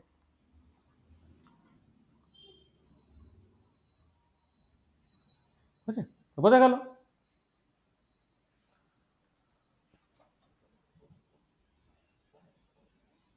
দেখো মানে পরিষ্কার বোঝা গেছে, মানে প্রত্যেক ক্ষেত্রেই তাহলে এম এর ভ্যালু, মানে ওয়েভ ফাংশনটা এম এর উপর নির্ভর করে, আর এনার্জিটা কিন্তু তোমার এম স্কোয়ারের উপর নির্ভর করে। এম এর ভ্যালু +1 না -1 না, ওয়েভ ফাংশনগুলো আলাদা। হ্যাঁ, মানে এখানে পরিষ্কার বোঝা গেছে ψ1 ফাই মানে ক্লিয়ারলি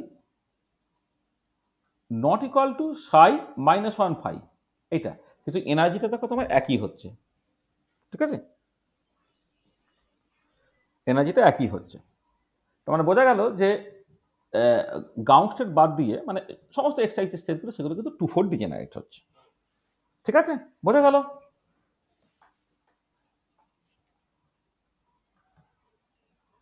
দেখো when m = 0, এনার্জিটা তোমার 0 হলো।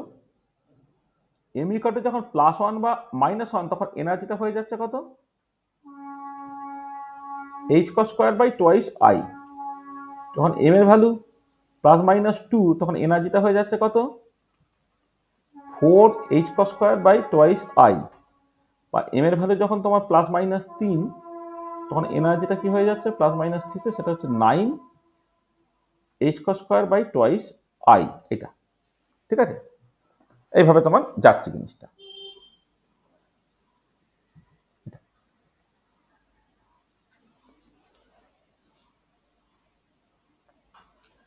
ঠিক আছে। তাহলে এই হচ্ছে তোমার দেখো এগুলো যাচ্ছে তোমার বিভিন্ন এম এর ভ্যালুর উপর নির্ভর করে এনার্জিগুলো এইরকম ভাবে যাচ্ছে। এবারে এইগুলোকে আমি ধরো সাজাচ্ছি মানে এদিকে এনার্জি প্লট করা হচ্ছে, ইএমটাকে প্লট করা হচ্ছে। তাহলে এইটা হচ্ছে গ্রাউন্ড স্টেট,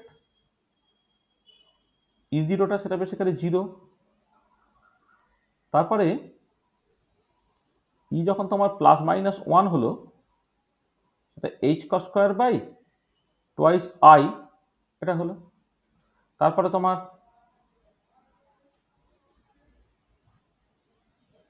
ই ধরো +-2 যখন করছো, সেটা হচ্ছে 4h²/2i।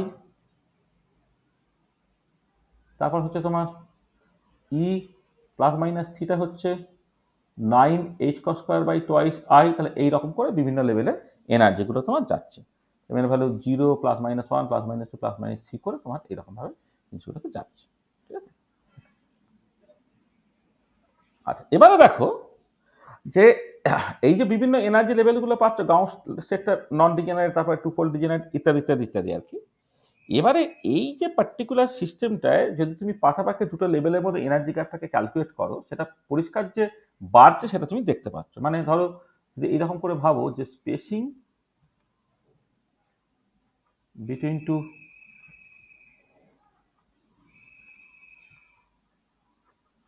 সাকসেসিভ এনার্জি লেভেল, মানে দেখেই বুঝতে পারা যাচ্ছে সেটা হচ্ছে ডেল্টা ইটা, এটা ধরো ই এই mod M plus one minus mod M. আমি মানে তাহলে 1 থেকে 2ও হতে পারে, -1 থেকে -2ও হতে পারে, একই ব্যাপার। এটা যদি তুমি করো তাহলে সেটা কত বেরোবে না, এম প্লাস ওয়ান তার square minus M square into H cross square by twice I. তাহলে কত হচ্ছে এটা 2m plus one H cross square by twice I. এটা 2m plus one into H cross square by twice I. মানে পরিষ্কার বুঝতে পারা যাচ্ছে যে spacing between successive energy level সেটা কিন্তু গ্র্যাজুয়ালি বাড়ছে। দেখো এই যে গ্যাপটা সেটা হচ্ছে h cross square by twice I, আর এই গ্যাপটা কিন্তু হয়ে যাচ্ছে তোমার 3h cos square by twice I. এই গ্যাপটা হয়ে যাচ্ছে তোমার 5h cos square by twice I. তার মানে এখান থেকে বোঝা যাচ্ছে যে spacing between two successive energy level increases, spacing between two successive energy levels increases with increase in quantum number. এই সিমিলার সিচুয়েশন তুমি রিজিড রোটারের ক্ষেত্রেও পাবে। হ্যাঁ, মানে যে পাশাপাশি দুটো লেভেলের মধ্যে এনার্জি গ্যাপটা এই পার্টিকুলার কেসে কিন্তু তোমার ইনক্রিজ করছে। তাহলে আবার রিজিড রোটার প্রবলেমের ক্ষেত্রে তুমি এরকম দেখতে পাবে। হাইড্রোজেন অ্যাটম প্রবলেমের ক্ষেত্রে উল্টোটা, পাশাপাশি দুটো লেভেলের মধ্যে এনার্জি গ্যাপটা কিন্তু কমতে থাকে with increase in quantum number. আবার হারমোনিক অসিলেটরের ক্ষেত্রে দেখবে সেটা এক্স্যাক্টলি তোমার একই থেকে যায়, অ্যানহারমোনিক অসিলেটরের ক্ষেত্রে সেটা আবার কমতে থাকে, ইত্যাদি ইত্যাদি। তার মানে এই পার্টিকুলার ক্ষেত্রে পাশাপাশি দুটো লেভেলের মধ্যে এনার্জি গ্যাপটা অ্যাকচুয়ালি তোমার বাড়ছে with increase in quantum number. এটা আচ্ছা, এই যে বাড়লো spacing between two successive energy level increase করলো with increase in quantum number, আমি এখান থেকে আমি বলতে পারি যে does it violate Bohr's correspondence principle. এটা কি বোর্স করসপন্ডেন্স প্রিন্সিপালকে ভায়োলেট করে ফেললো?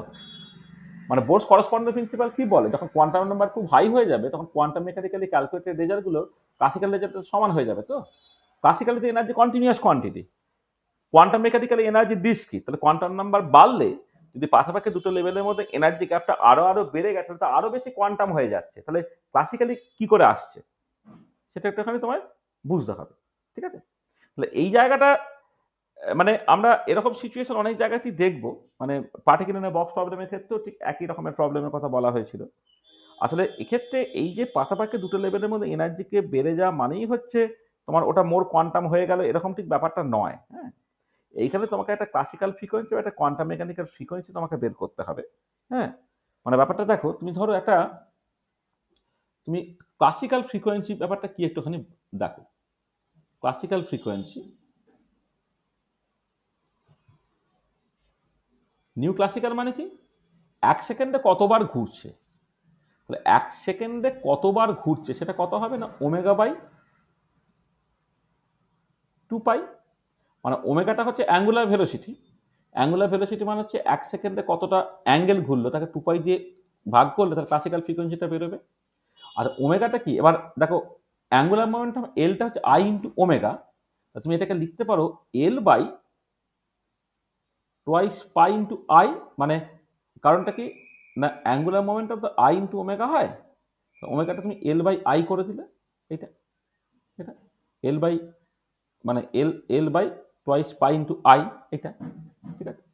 আচ্ছা, এবারে অ্যাঙ্গুলার মোমেন্টামটা এই পার্টিকুলার কেসে কি হবে, এক্ষেত্রে দেখো এখানে তো পরিষ্কার যে সিচুয়েশনটা, এক্ষেত্রে তো কোনো নেই, মানে মানে অ্যাঙ্গুলার মোমেন্টামে এক্স বা ওয়াই কম্পোনেন্ট নেই। তার মানে এখানে এল মানে বেসিক্যালি হচ্ছে এল জেড। তাহলে এল জেডটা কত এখানে না m into h cross divided by হচ্ছে twice pi into twice I into মানে পাই ইন্টু আই। এটা হয়ে যাবে কত m H by 4 pi square I. এইটা হয়ে যাচ্ছে তোমার ক্লাসিক্যাল ফ্রিকোয়েন্সিটা। হ্যাঁ, তাহলে এখানে দেখো এইখানে অ্যাঙ্গুলার মোমেন্টামটা আর জেড কম্পোনেন্ট অ্যাঙ্গুলার মোমেন্টামটা একই, কারণ এই পার্টিকুলার ক্ষেত্রে কোনো এল এক্স এল ওয়াই কম্পোনেন্ট কিছু নেই। তাহলে এটা এলটা হচ্ছে এম ইন্টু এইচ, কারণ বলে এনার্জিটা দেখো এনার্জিটা L square by twice I, সেটা আমি L z square by twice I লিখছি। এই যে এখানে যখন লিখলাম যে তোমার এল জেডটা জেড কম্পোনেন্ট অফ অ্যাঙ্গুলার মোমেন্টামটা বের করলাম না, এই যে z component of angular momentum m h cross বলছি, তাহলে এবারে এনার্জি যখন লিখবো সেটা L square by twice I, সেটা হচ্ছে L z square by twice I মানেই তো m square h cross square by twice I হলো। তো সেখান থেকে তুমি দেখো ক্লাসিক্যাল ফ্রিকোয়েন্সিটা পাচ্ছ হচ্ছে এইটা, যে M H by 4 pi square I, এটা হলো। আচ্ছা, এবারে কোয়ান্টাম মেকানিক্যাল ফ্রিকোয়েন্সি যখন তুমি দেখবে,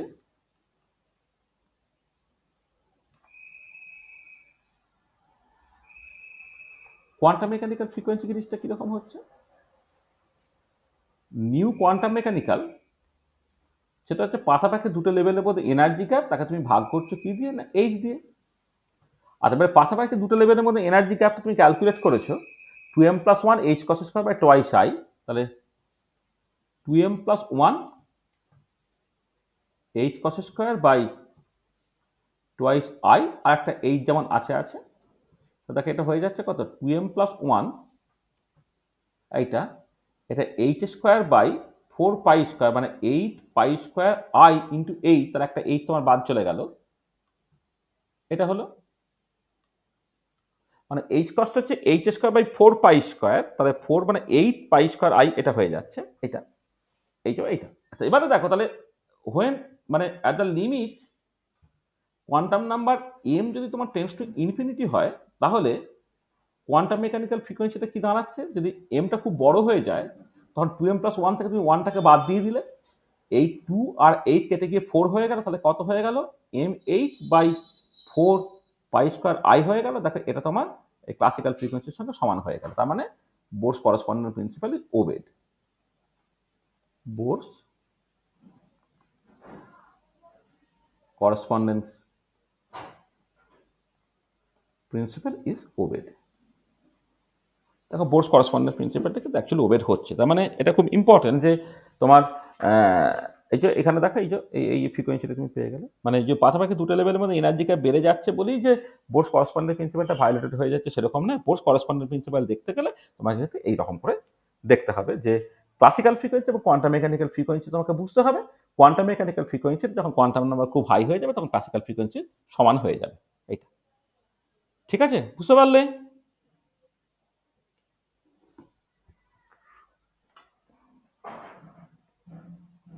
বুঝতে পেরেছ?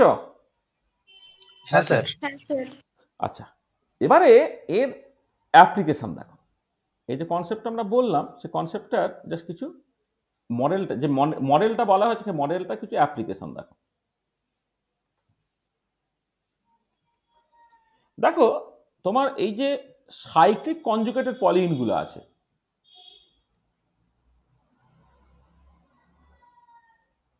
সাইক্লিক কনজুগেটেড পলিইন মানে অ্যারোমেটিক সিস্টেম যেগুলো, মানে সবচেয়ে ভালো এক্সাম্পল হচ্ছে তোমার বেনজিন। বেনজিনের যে পাই ইলেকট্রনগুলো তারা বেসিক্যালি কি হচ্ছে, ডিলোকালাইজ বলে তুমি অনেক সময় এটাকে এইরকম ভাবে লেখো না, পাই ইলেকট্রনগুলো একটা গোল রিং করে তুমি লিখছো, মানে অ্যাজিভ জানো এই যে ইলেকট্রনগুলো এরকম যে গোল রিং এর বাইরে দিয়ে ঘুরে বেড়াচ্ছে, অ্যাজিভ জানো, ঠিক আছে? ঠিক এরকম আরো অনেক সিস্টেম তুমি পাবে, ধরো মানে হয়তো ট্রায়াটমিক সিস্টেম, এটা এখানে একটা ডাবল, এখানে একটা পজিটিভ মানে কার্বোক্যাটায়ন টাইপের যখন আছে আর কি, সেখানেও সেটা অ্যারোমেটিক সিস্টেমের মতো, সেখানেও ইলেকট্রনটা অ্যাজিভ যেন তোমার দুটো পাই ইলেকট্রন আছে এরকম ভাবে ঘুরে বেড়াচ্ছে। ঠিক একই রকম ভাবে চারটের ক্ষেত্রেও ঠিক একই সিচুয়েশন হয়। ধরো তুমি হয়তো সাইক্লোবিউটোডাইন সিস্টেম তুমি কনসিডার করছো, এটা এখানে যাচ্ছে, এটা এখানে যাচ্ছে, এটাকে তুমি অ্যাজিভ যেন এরকম করে ভাবতে পারছো। হ্যাঁ, তাহলে এই যে cyclic conjugated polyene, cyclic conjugated polyene may be modeled by particle rotating in a ring problem, এইটাতে তুমি সেটাকে মডেল করতে পারছো। ধরো তুমি বেনজিনটাকে এক্সাম্পল হিসেবে ধরো, ফর বেনজিন কি হচ্ছে দেখো, বেনজিনের ক্ষেত্রে সেটা সকাল যে হাইয়েস্ট অকুপাইড মলিকুলার অরবিটাল যেটা, তার করসপন্ডিং এমটা কত হবে, এমটা হচ্ছে তোমার প্লাস মাইনাস 1, কারণ তুমি যখন বেঞ্জিনের ক্ষেত্রে দেখবে, বেঞ্জিনের ক্ষেত্রে তোমার ডিলোকালাইজ পাই ইলেকট্রন কতগুলো? ডিলোকালাইজ পাই ইলেকট্রন কিন্তু তোমার বেসিক্যালি 6টা। তাহলে 6টা হলে এই গ্রাউন্ড স্টেটে তোমার 2টো রয়ে গেল, আর যে ফার্স্ট এক্সাইটেড স্টেট যেটা, সেখানে তোমার এখানে 2টো এখানে 2টো রয়ে গেল। এইটা করসপন্ড করছে তোমার হোমোটা, আর তারপরে যেটা রয়েছে এটা তোমার লুমো। তাহলে হোমোর জন্য এমটা কত? এমটা হচ্ছে প্লাস মাইনাস 1, আর লুমোর জন্য এমটা কত? Plus minus 2। এটা তাহলে এটা হচ্ছে তোমার E0, এটা হচ্ছে E প্লাস মাইনাস 1, এটা হচ্ছে E প্লাস মাইনাস 2 ইত্যাদিগুলো এনার্জি লেভেলগুলো। এদিকে এনার্জি তুমি প্লট করছো। তাহলে হোমোর করসপন্ডিং এমটা হচ্ছে প্লাস মাইনাস 1, আর লুমোর যে করসপন্ডিং এমটা সেটা হচ্ছে তোমার প্লাস মাইনাস 2। এটা তাহলে এক্ষেত্রে এনার্জি গ্যাপটা কত হচ্ছে না, energy for the lowest unoccupied molecular orbital minus energy for the highest occupied molecular orbital. দেখো এই পার্টিকুলার কেসে এমটা 1 থেকে 2 এ যাচ্ছে, মডিউলাস এমটা 1 থেকে 2 এ যাচ্ছে। এবার এনার্জি গ্যাপটা যেহেতু তোমার 2m + 1 h cos square by twice i এইরকম ভাবে তুমি লেখো, তাহলে এটা হয়ে যাবে কত? এখানে m এর ভ্যালু 1 হয়ে গেল, তার মানে 3h cos square by twice i, তার মানে এটা হয়ে যাচ্ছে 3h স্কয়ার বাই তোমার 448 হয়ে গেল, 8 পাই স্কয়ার i হলো। মানে আমি h কসটা হচ্ছে h square by 4 pi square তুমি করছো, তাহলে 8 হলো, 8 পাই স্কয়ার i। এটা হচ্ছে তোমার এই পার্টিকুলার ক্ষেত্রে বেঞ্জিনের ক্ষেত্রে লোয়েস্ট এনার্জি ট্রানজিশনের করসপন্ডিং এনার্জি গ্যাপটা, সেটা হচ্ছে এইটা। ঠিক আছে, এবার এইখান থেকে তুমি যদি এইটাকে hc বাই ল্যামডা ম্যাক্স করো, সেইটা হচ্ছে আমার এই এনার্জি গ্যাপের সঙ্গে সমান। সেটা যদি 3h square by 8 pi square i তুমি লেখো, তাহলে সেইখান থেকে ল্যামডা ম্যাক্সটা তুমি কি লিখতে পারবে? ল্যামডা ম্যাক্সটা হয়ে যাচ্ছে 8 pi square IC by 3 into H. এইটা হচ্ছে তোমার লোয়েস্ট এনার্জি ট্রানজিশনের জন্য যে ওয়েভ লেন্থ, তার ম্যাক্সিমাম ভ্যালুটা। তাহলে ম্যাক্সিমাম ওয়েভ লেন্থ হচ্ছে তোমার বেসিক্যালি এইটা। এইটাকে করছে ফর লোয়েস্ট এনার্জি ট্রানজিশন, আর লোয়েস্ট এনার্জি ট্রানজিশন হলে ওয়েভ লেন্থটা ম্যাক্সিমাম হয়। ফর লোয়েস্ট এনার্জি ট্রানজিশন,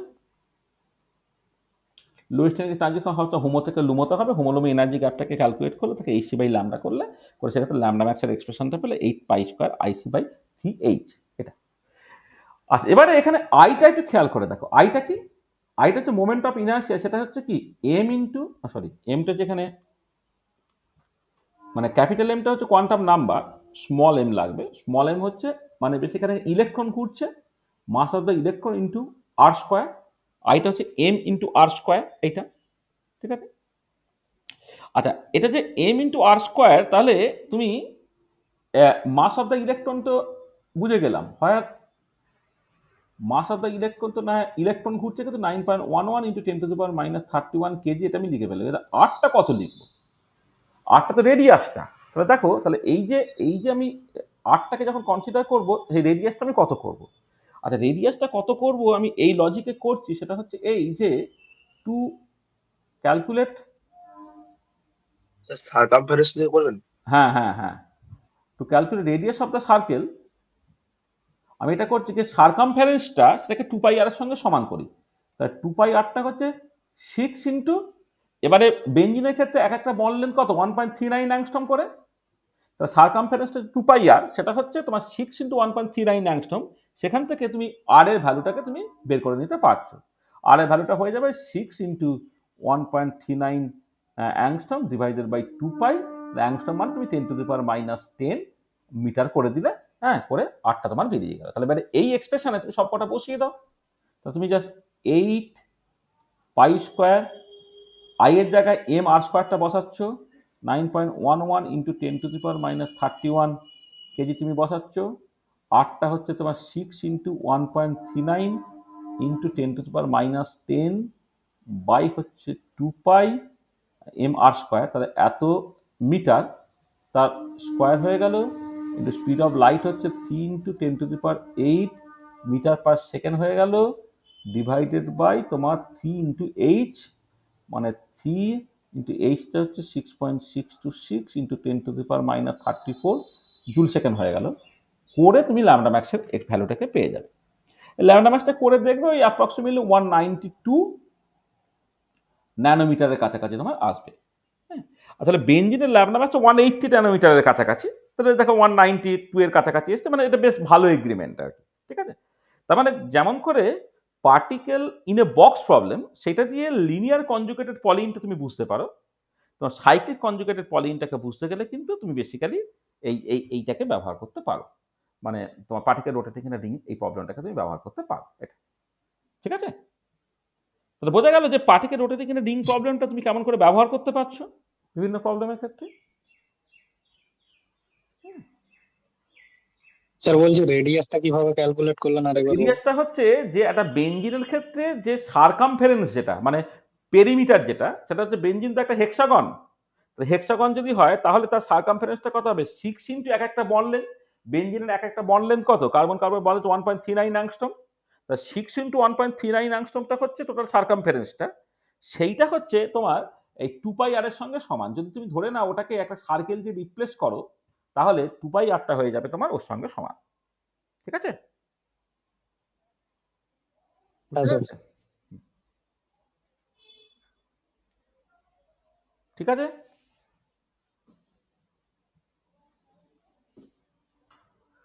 আচ্ছা হয়েছে। হ্যাঁ স্যার। আচ্ছা, এবারে এই যে দুটো প্রবলেম তুমি শিখে নিয়েছো, এবারে এইটাকে তুমি অ্যাকচুয়ালি মানে একটা মেজর অ্যাপ্লিকেশন করতে পারো, যে তোমার এই যে আহ, মানে অ্যারোমেটিসিটি, অ্যান্টি অ্যারোমেটিসিটি,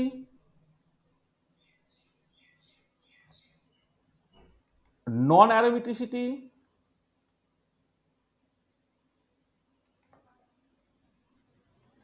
এই কনসেপ্টগুলো তোমরা শিখেছো। আচ্ছা, ধরো তুমি CH2 double bond CH single bond CH double bond CH single bond CH double bond CH2, এইটা এটা কি হচ্ছে না 135 হেক্সাট্রাইন, তাই তো এইটা। আর তার সঙ্গে ধরো তুমি কম্পেয়ার করলে কি না, ধরো বেঞ্জিনটাকে, এইটা, তাহলে এখানে 6 কার্বন একটা লিনিয়ার কম্পাউন্ড, একটা 6 কার্বন সাইক্লিক কম্পাউন্ড। তাহলে এবারে এইখানে তুমি যে বলো বেঞ্জিনটা অ্যারোমেটিক কিসের রেসপেক্টে বলো না, this is more stable than its open chain analogue, তাই তো। সেখানে benzene benzene aromatic, hence benzene aromatic, মানে সবসময় যে কোনো একটা কম্পাউন্ড যদি তার করসপন্ডিং ওপেন চেন অ্যানালগের তুলনায় বেশি স্টেবল হয়ে যায়, তাহলে সে অ্যারোমেটিক হয়ে যায়। আবার উল্টো দিকে যখন তুমি এইটাকে কনসিডার করছো CH2 double bond CH single bond CH double bond CH2, তার সঙ্গে কম্পেয়ার করছো এইটাকে, এটা হচ্ছে 113 বিউটাডাইন, এটা হচ্ছে সাইক্লো বিউটাডাইন। এটা ক্ষেত্রে কি হয়, এটা হচ্ছে লেস স্টেবল দ্যান ইজ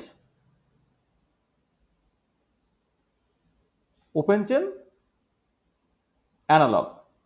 সেই জন্য এটাকে কি বলো, এটা হচ্ছে অ্যান্টি অ্যারোমেটিক, তাই তো।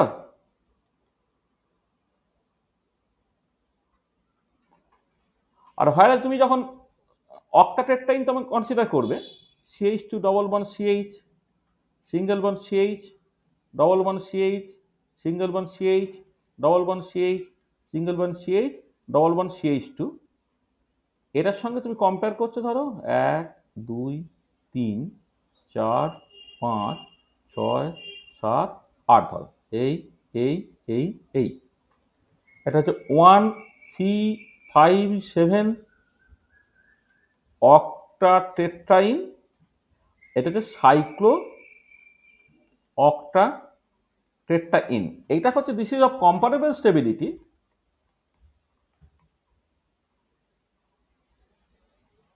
কম্পারেবল স্টেবিলিটি মানে প্রায় একই রকম stability to that of it's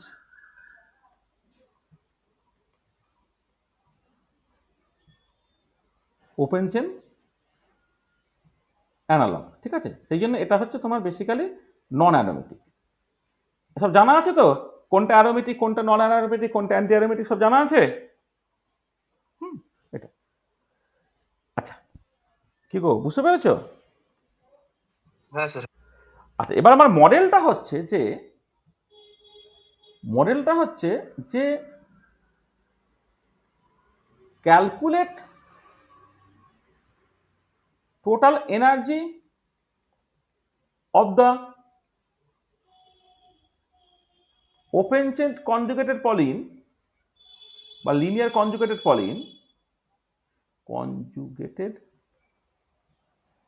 Pauline by particle in a box model, এইটা। আর calculate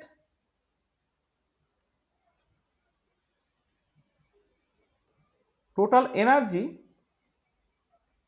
of the cyclic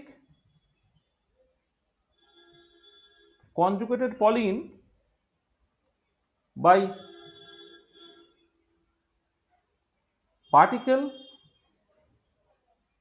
rotating in a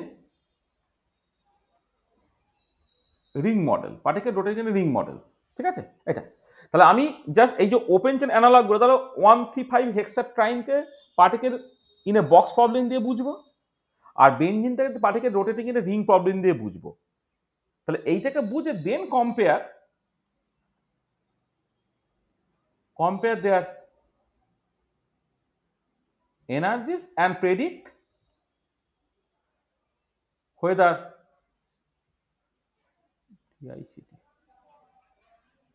whether they are aromatic or non-aromatic or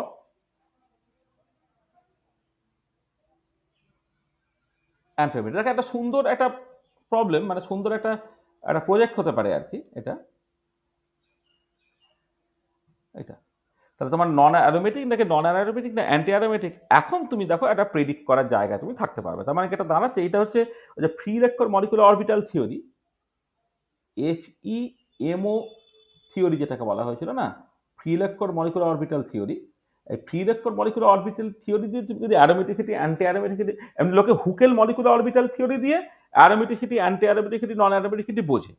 কিন্তু আমি যদি free electron molecular orbital theory দিয়ে এই particular কনসেপ্টগুলোকে বুঝতে চাই, তাহলে এটা একটা পার্টিকুলার অ্যাপ্রোচ হতে পারে যে তুমি মানে এমনি অ্যারোমেটিসিটি ডিফাইন তো বিভিন্ন রকম ভাবে করতে হয়। তাহলে নর্মাল একটা স্ট্যান্ডার্ড ডেফিনেশনটা হচ্ছে যে কোনো একটা সাইক্লিক কনজুগেটেড পলিন তার করসপন্ডিং ওপেন চেন অ্যানালগের তুলনায় যদি বেশি স্টেবল হয়, তাহলে সেটা বেসিক্যালি অ্যারোমেটিক, কম্পারেবল স্টেবিলিটি হলে নন অ্যারোমেটিক, আর লেস স্টেবল হলে হচ্ছে অ্যান্টি অ্যারোমেটিক। এবারে আমি জাস্ট ওপেন চেন অ্যানালগটাকে পার্টিকুলার বক্স মডেল দিয়ে বুঝবো, আর তোমার সাইক্লিক কনজুগেটেড পলিনটাকে পার্টিকেল রোটেটেড রিং দিয়ে বুঝবো। এইটাকে বুঝে তারপর আমি বেসিক্যালি দুটোকে কম্পেয়ার করবো।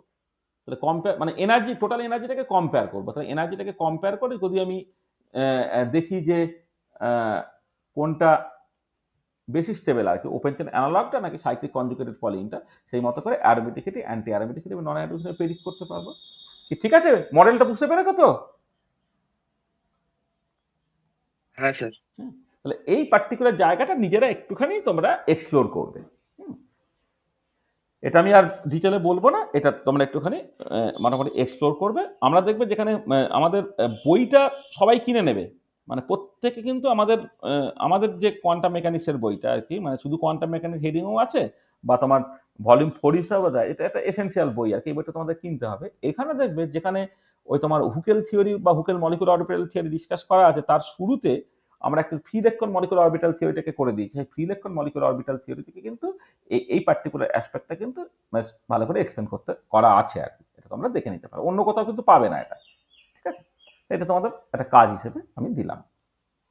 তাহলে এই হচ্ছে মোটামুটিভাবে particle rotating in a ring problem নিয়ে যেটা বলা যায় আর কি, সেটা আমরা বললাম। দেখো যা বলেছি তাতে যদি কারো কোথাও কিছু কনফিউশন থাকে বা কিছু অসুবিধা থাকে তো বলে নাও। হ্যাঁ, কারো কি কোনো অসুবিধা আছে তাহলে বলো। স্যার, যেখানে আমরা ওই এম এর ভ্যালুগুলো ক্যালকুলেট করলাম, অ্যালাউড ভ্যালুজ অফ এম, হ্যাঁ, ওইখানে স্যার আমরা মানে একটা ইমাজিনারি পার্টের ক্ষেত্রে এম বার করলাম, একটা রিয়েল পার্টের ক্ষেত্রে বার করলাম, কিন্তু অ্যালাউড ভ্যালু গুলো শুধুমাত্র 0, 1, 2 এরকম দিলাম কেন? মানে তোমার যেটা কমন সেটা নেব তো, মানে তোমার দুটোই তো স্যাটিসফাইড হতে হবে, e to the power I m into 2 pi, এইটা তোমার বেসিক্যালি 1 হতে হবে, তাই তো? দেখো এই যে এখানে দেখো, এই যে আমার তো অ্যাকচুয়ালি কি e to the power I am 2 পাইটা 1 হতে হবে, তার মানে cos m 2 pi plus i sine m 2 pi equal to 1 হতে হবে। তাহলে মানে কি, এই যে কস এম 2 পাইটা 1 হতে হবে, তাহলে সাইন এম 2 পাইটা একই সাথে 0 হতে হবে। তাহলে আমি প্রথমটা যদি এটা 1 হয় তখন এম এর ভ্যালু দেখলাম, যখন এইটা 0 হয় তখন এম এর ভ্যালু দেখলাম। এবারে কথাটা হচ্ছে দুটো তো সাইমালটেনিয়াসলি স্যাটিসফাইড হলে তবেই তো ই to the power I am 2 পাইটা 1 হবে। সাইমালটেনিয়াসলি স্যাটিসফাইড হওয়া মানে কি, এখানে এবং এখানে যেটা কমন, সেই কমন সেটটাকে তোমায় নিতে হবে। তাহলে যদি এম এর ভ্যালু তুমি 0 নাও, তাহলে এটা 1 এটা 0, এম এর ভ্যালু যদি প্লাস মাইনাস 1 নাও, এটা 1 এটা 0, স্যাটিসফাইড হচ্ছে। কিন্তু এম এর ভ্যালু যদি প্লাস মাইনাস 1 নাও, তাহলে এম এর ভ্যালু প্লাস মাইনাস 1 নিলে ডান দিকটা 0 হলেও বটে, সাইন এম 2 পাইটা 0 হলেও বটে, কিন্তু কস এম 2 পাইটা তখন -1 হয়ে গেল, তখন তার ইকুয়েশনটা স্যাটিসফাইড হলো না। আমাকে সেই এম এর ভ্যালুগুলোকেই নিতে হচ্ছে, যাতে করে হচ্ছে দুটোই স্যাটিসফাইড হয়। ঠিক আছে? ঠিক আছে। বুঝতে পেরেছো? এটা আর কিছু না।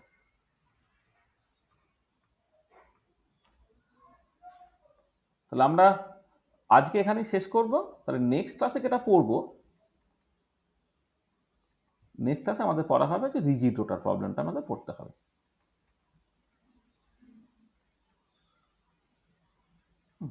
এই রিজিড রোটার প্রবলেম আমরা নেক্সট ক্লাসে আলোচনা করব, মানে একদম রিজিড রোটারটা। ঠিক আছে? তাহলে আজকে আমাদের এইখানে শেষ করতে হবে। End of lecture 2। তাহলে বলো, তোমাদের কারো যদি কিছু অসুবিধা থাকে তো বলো।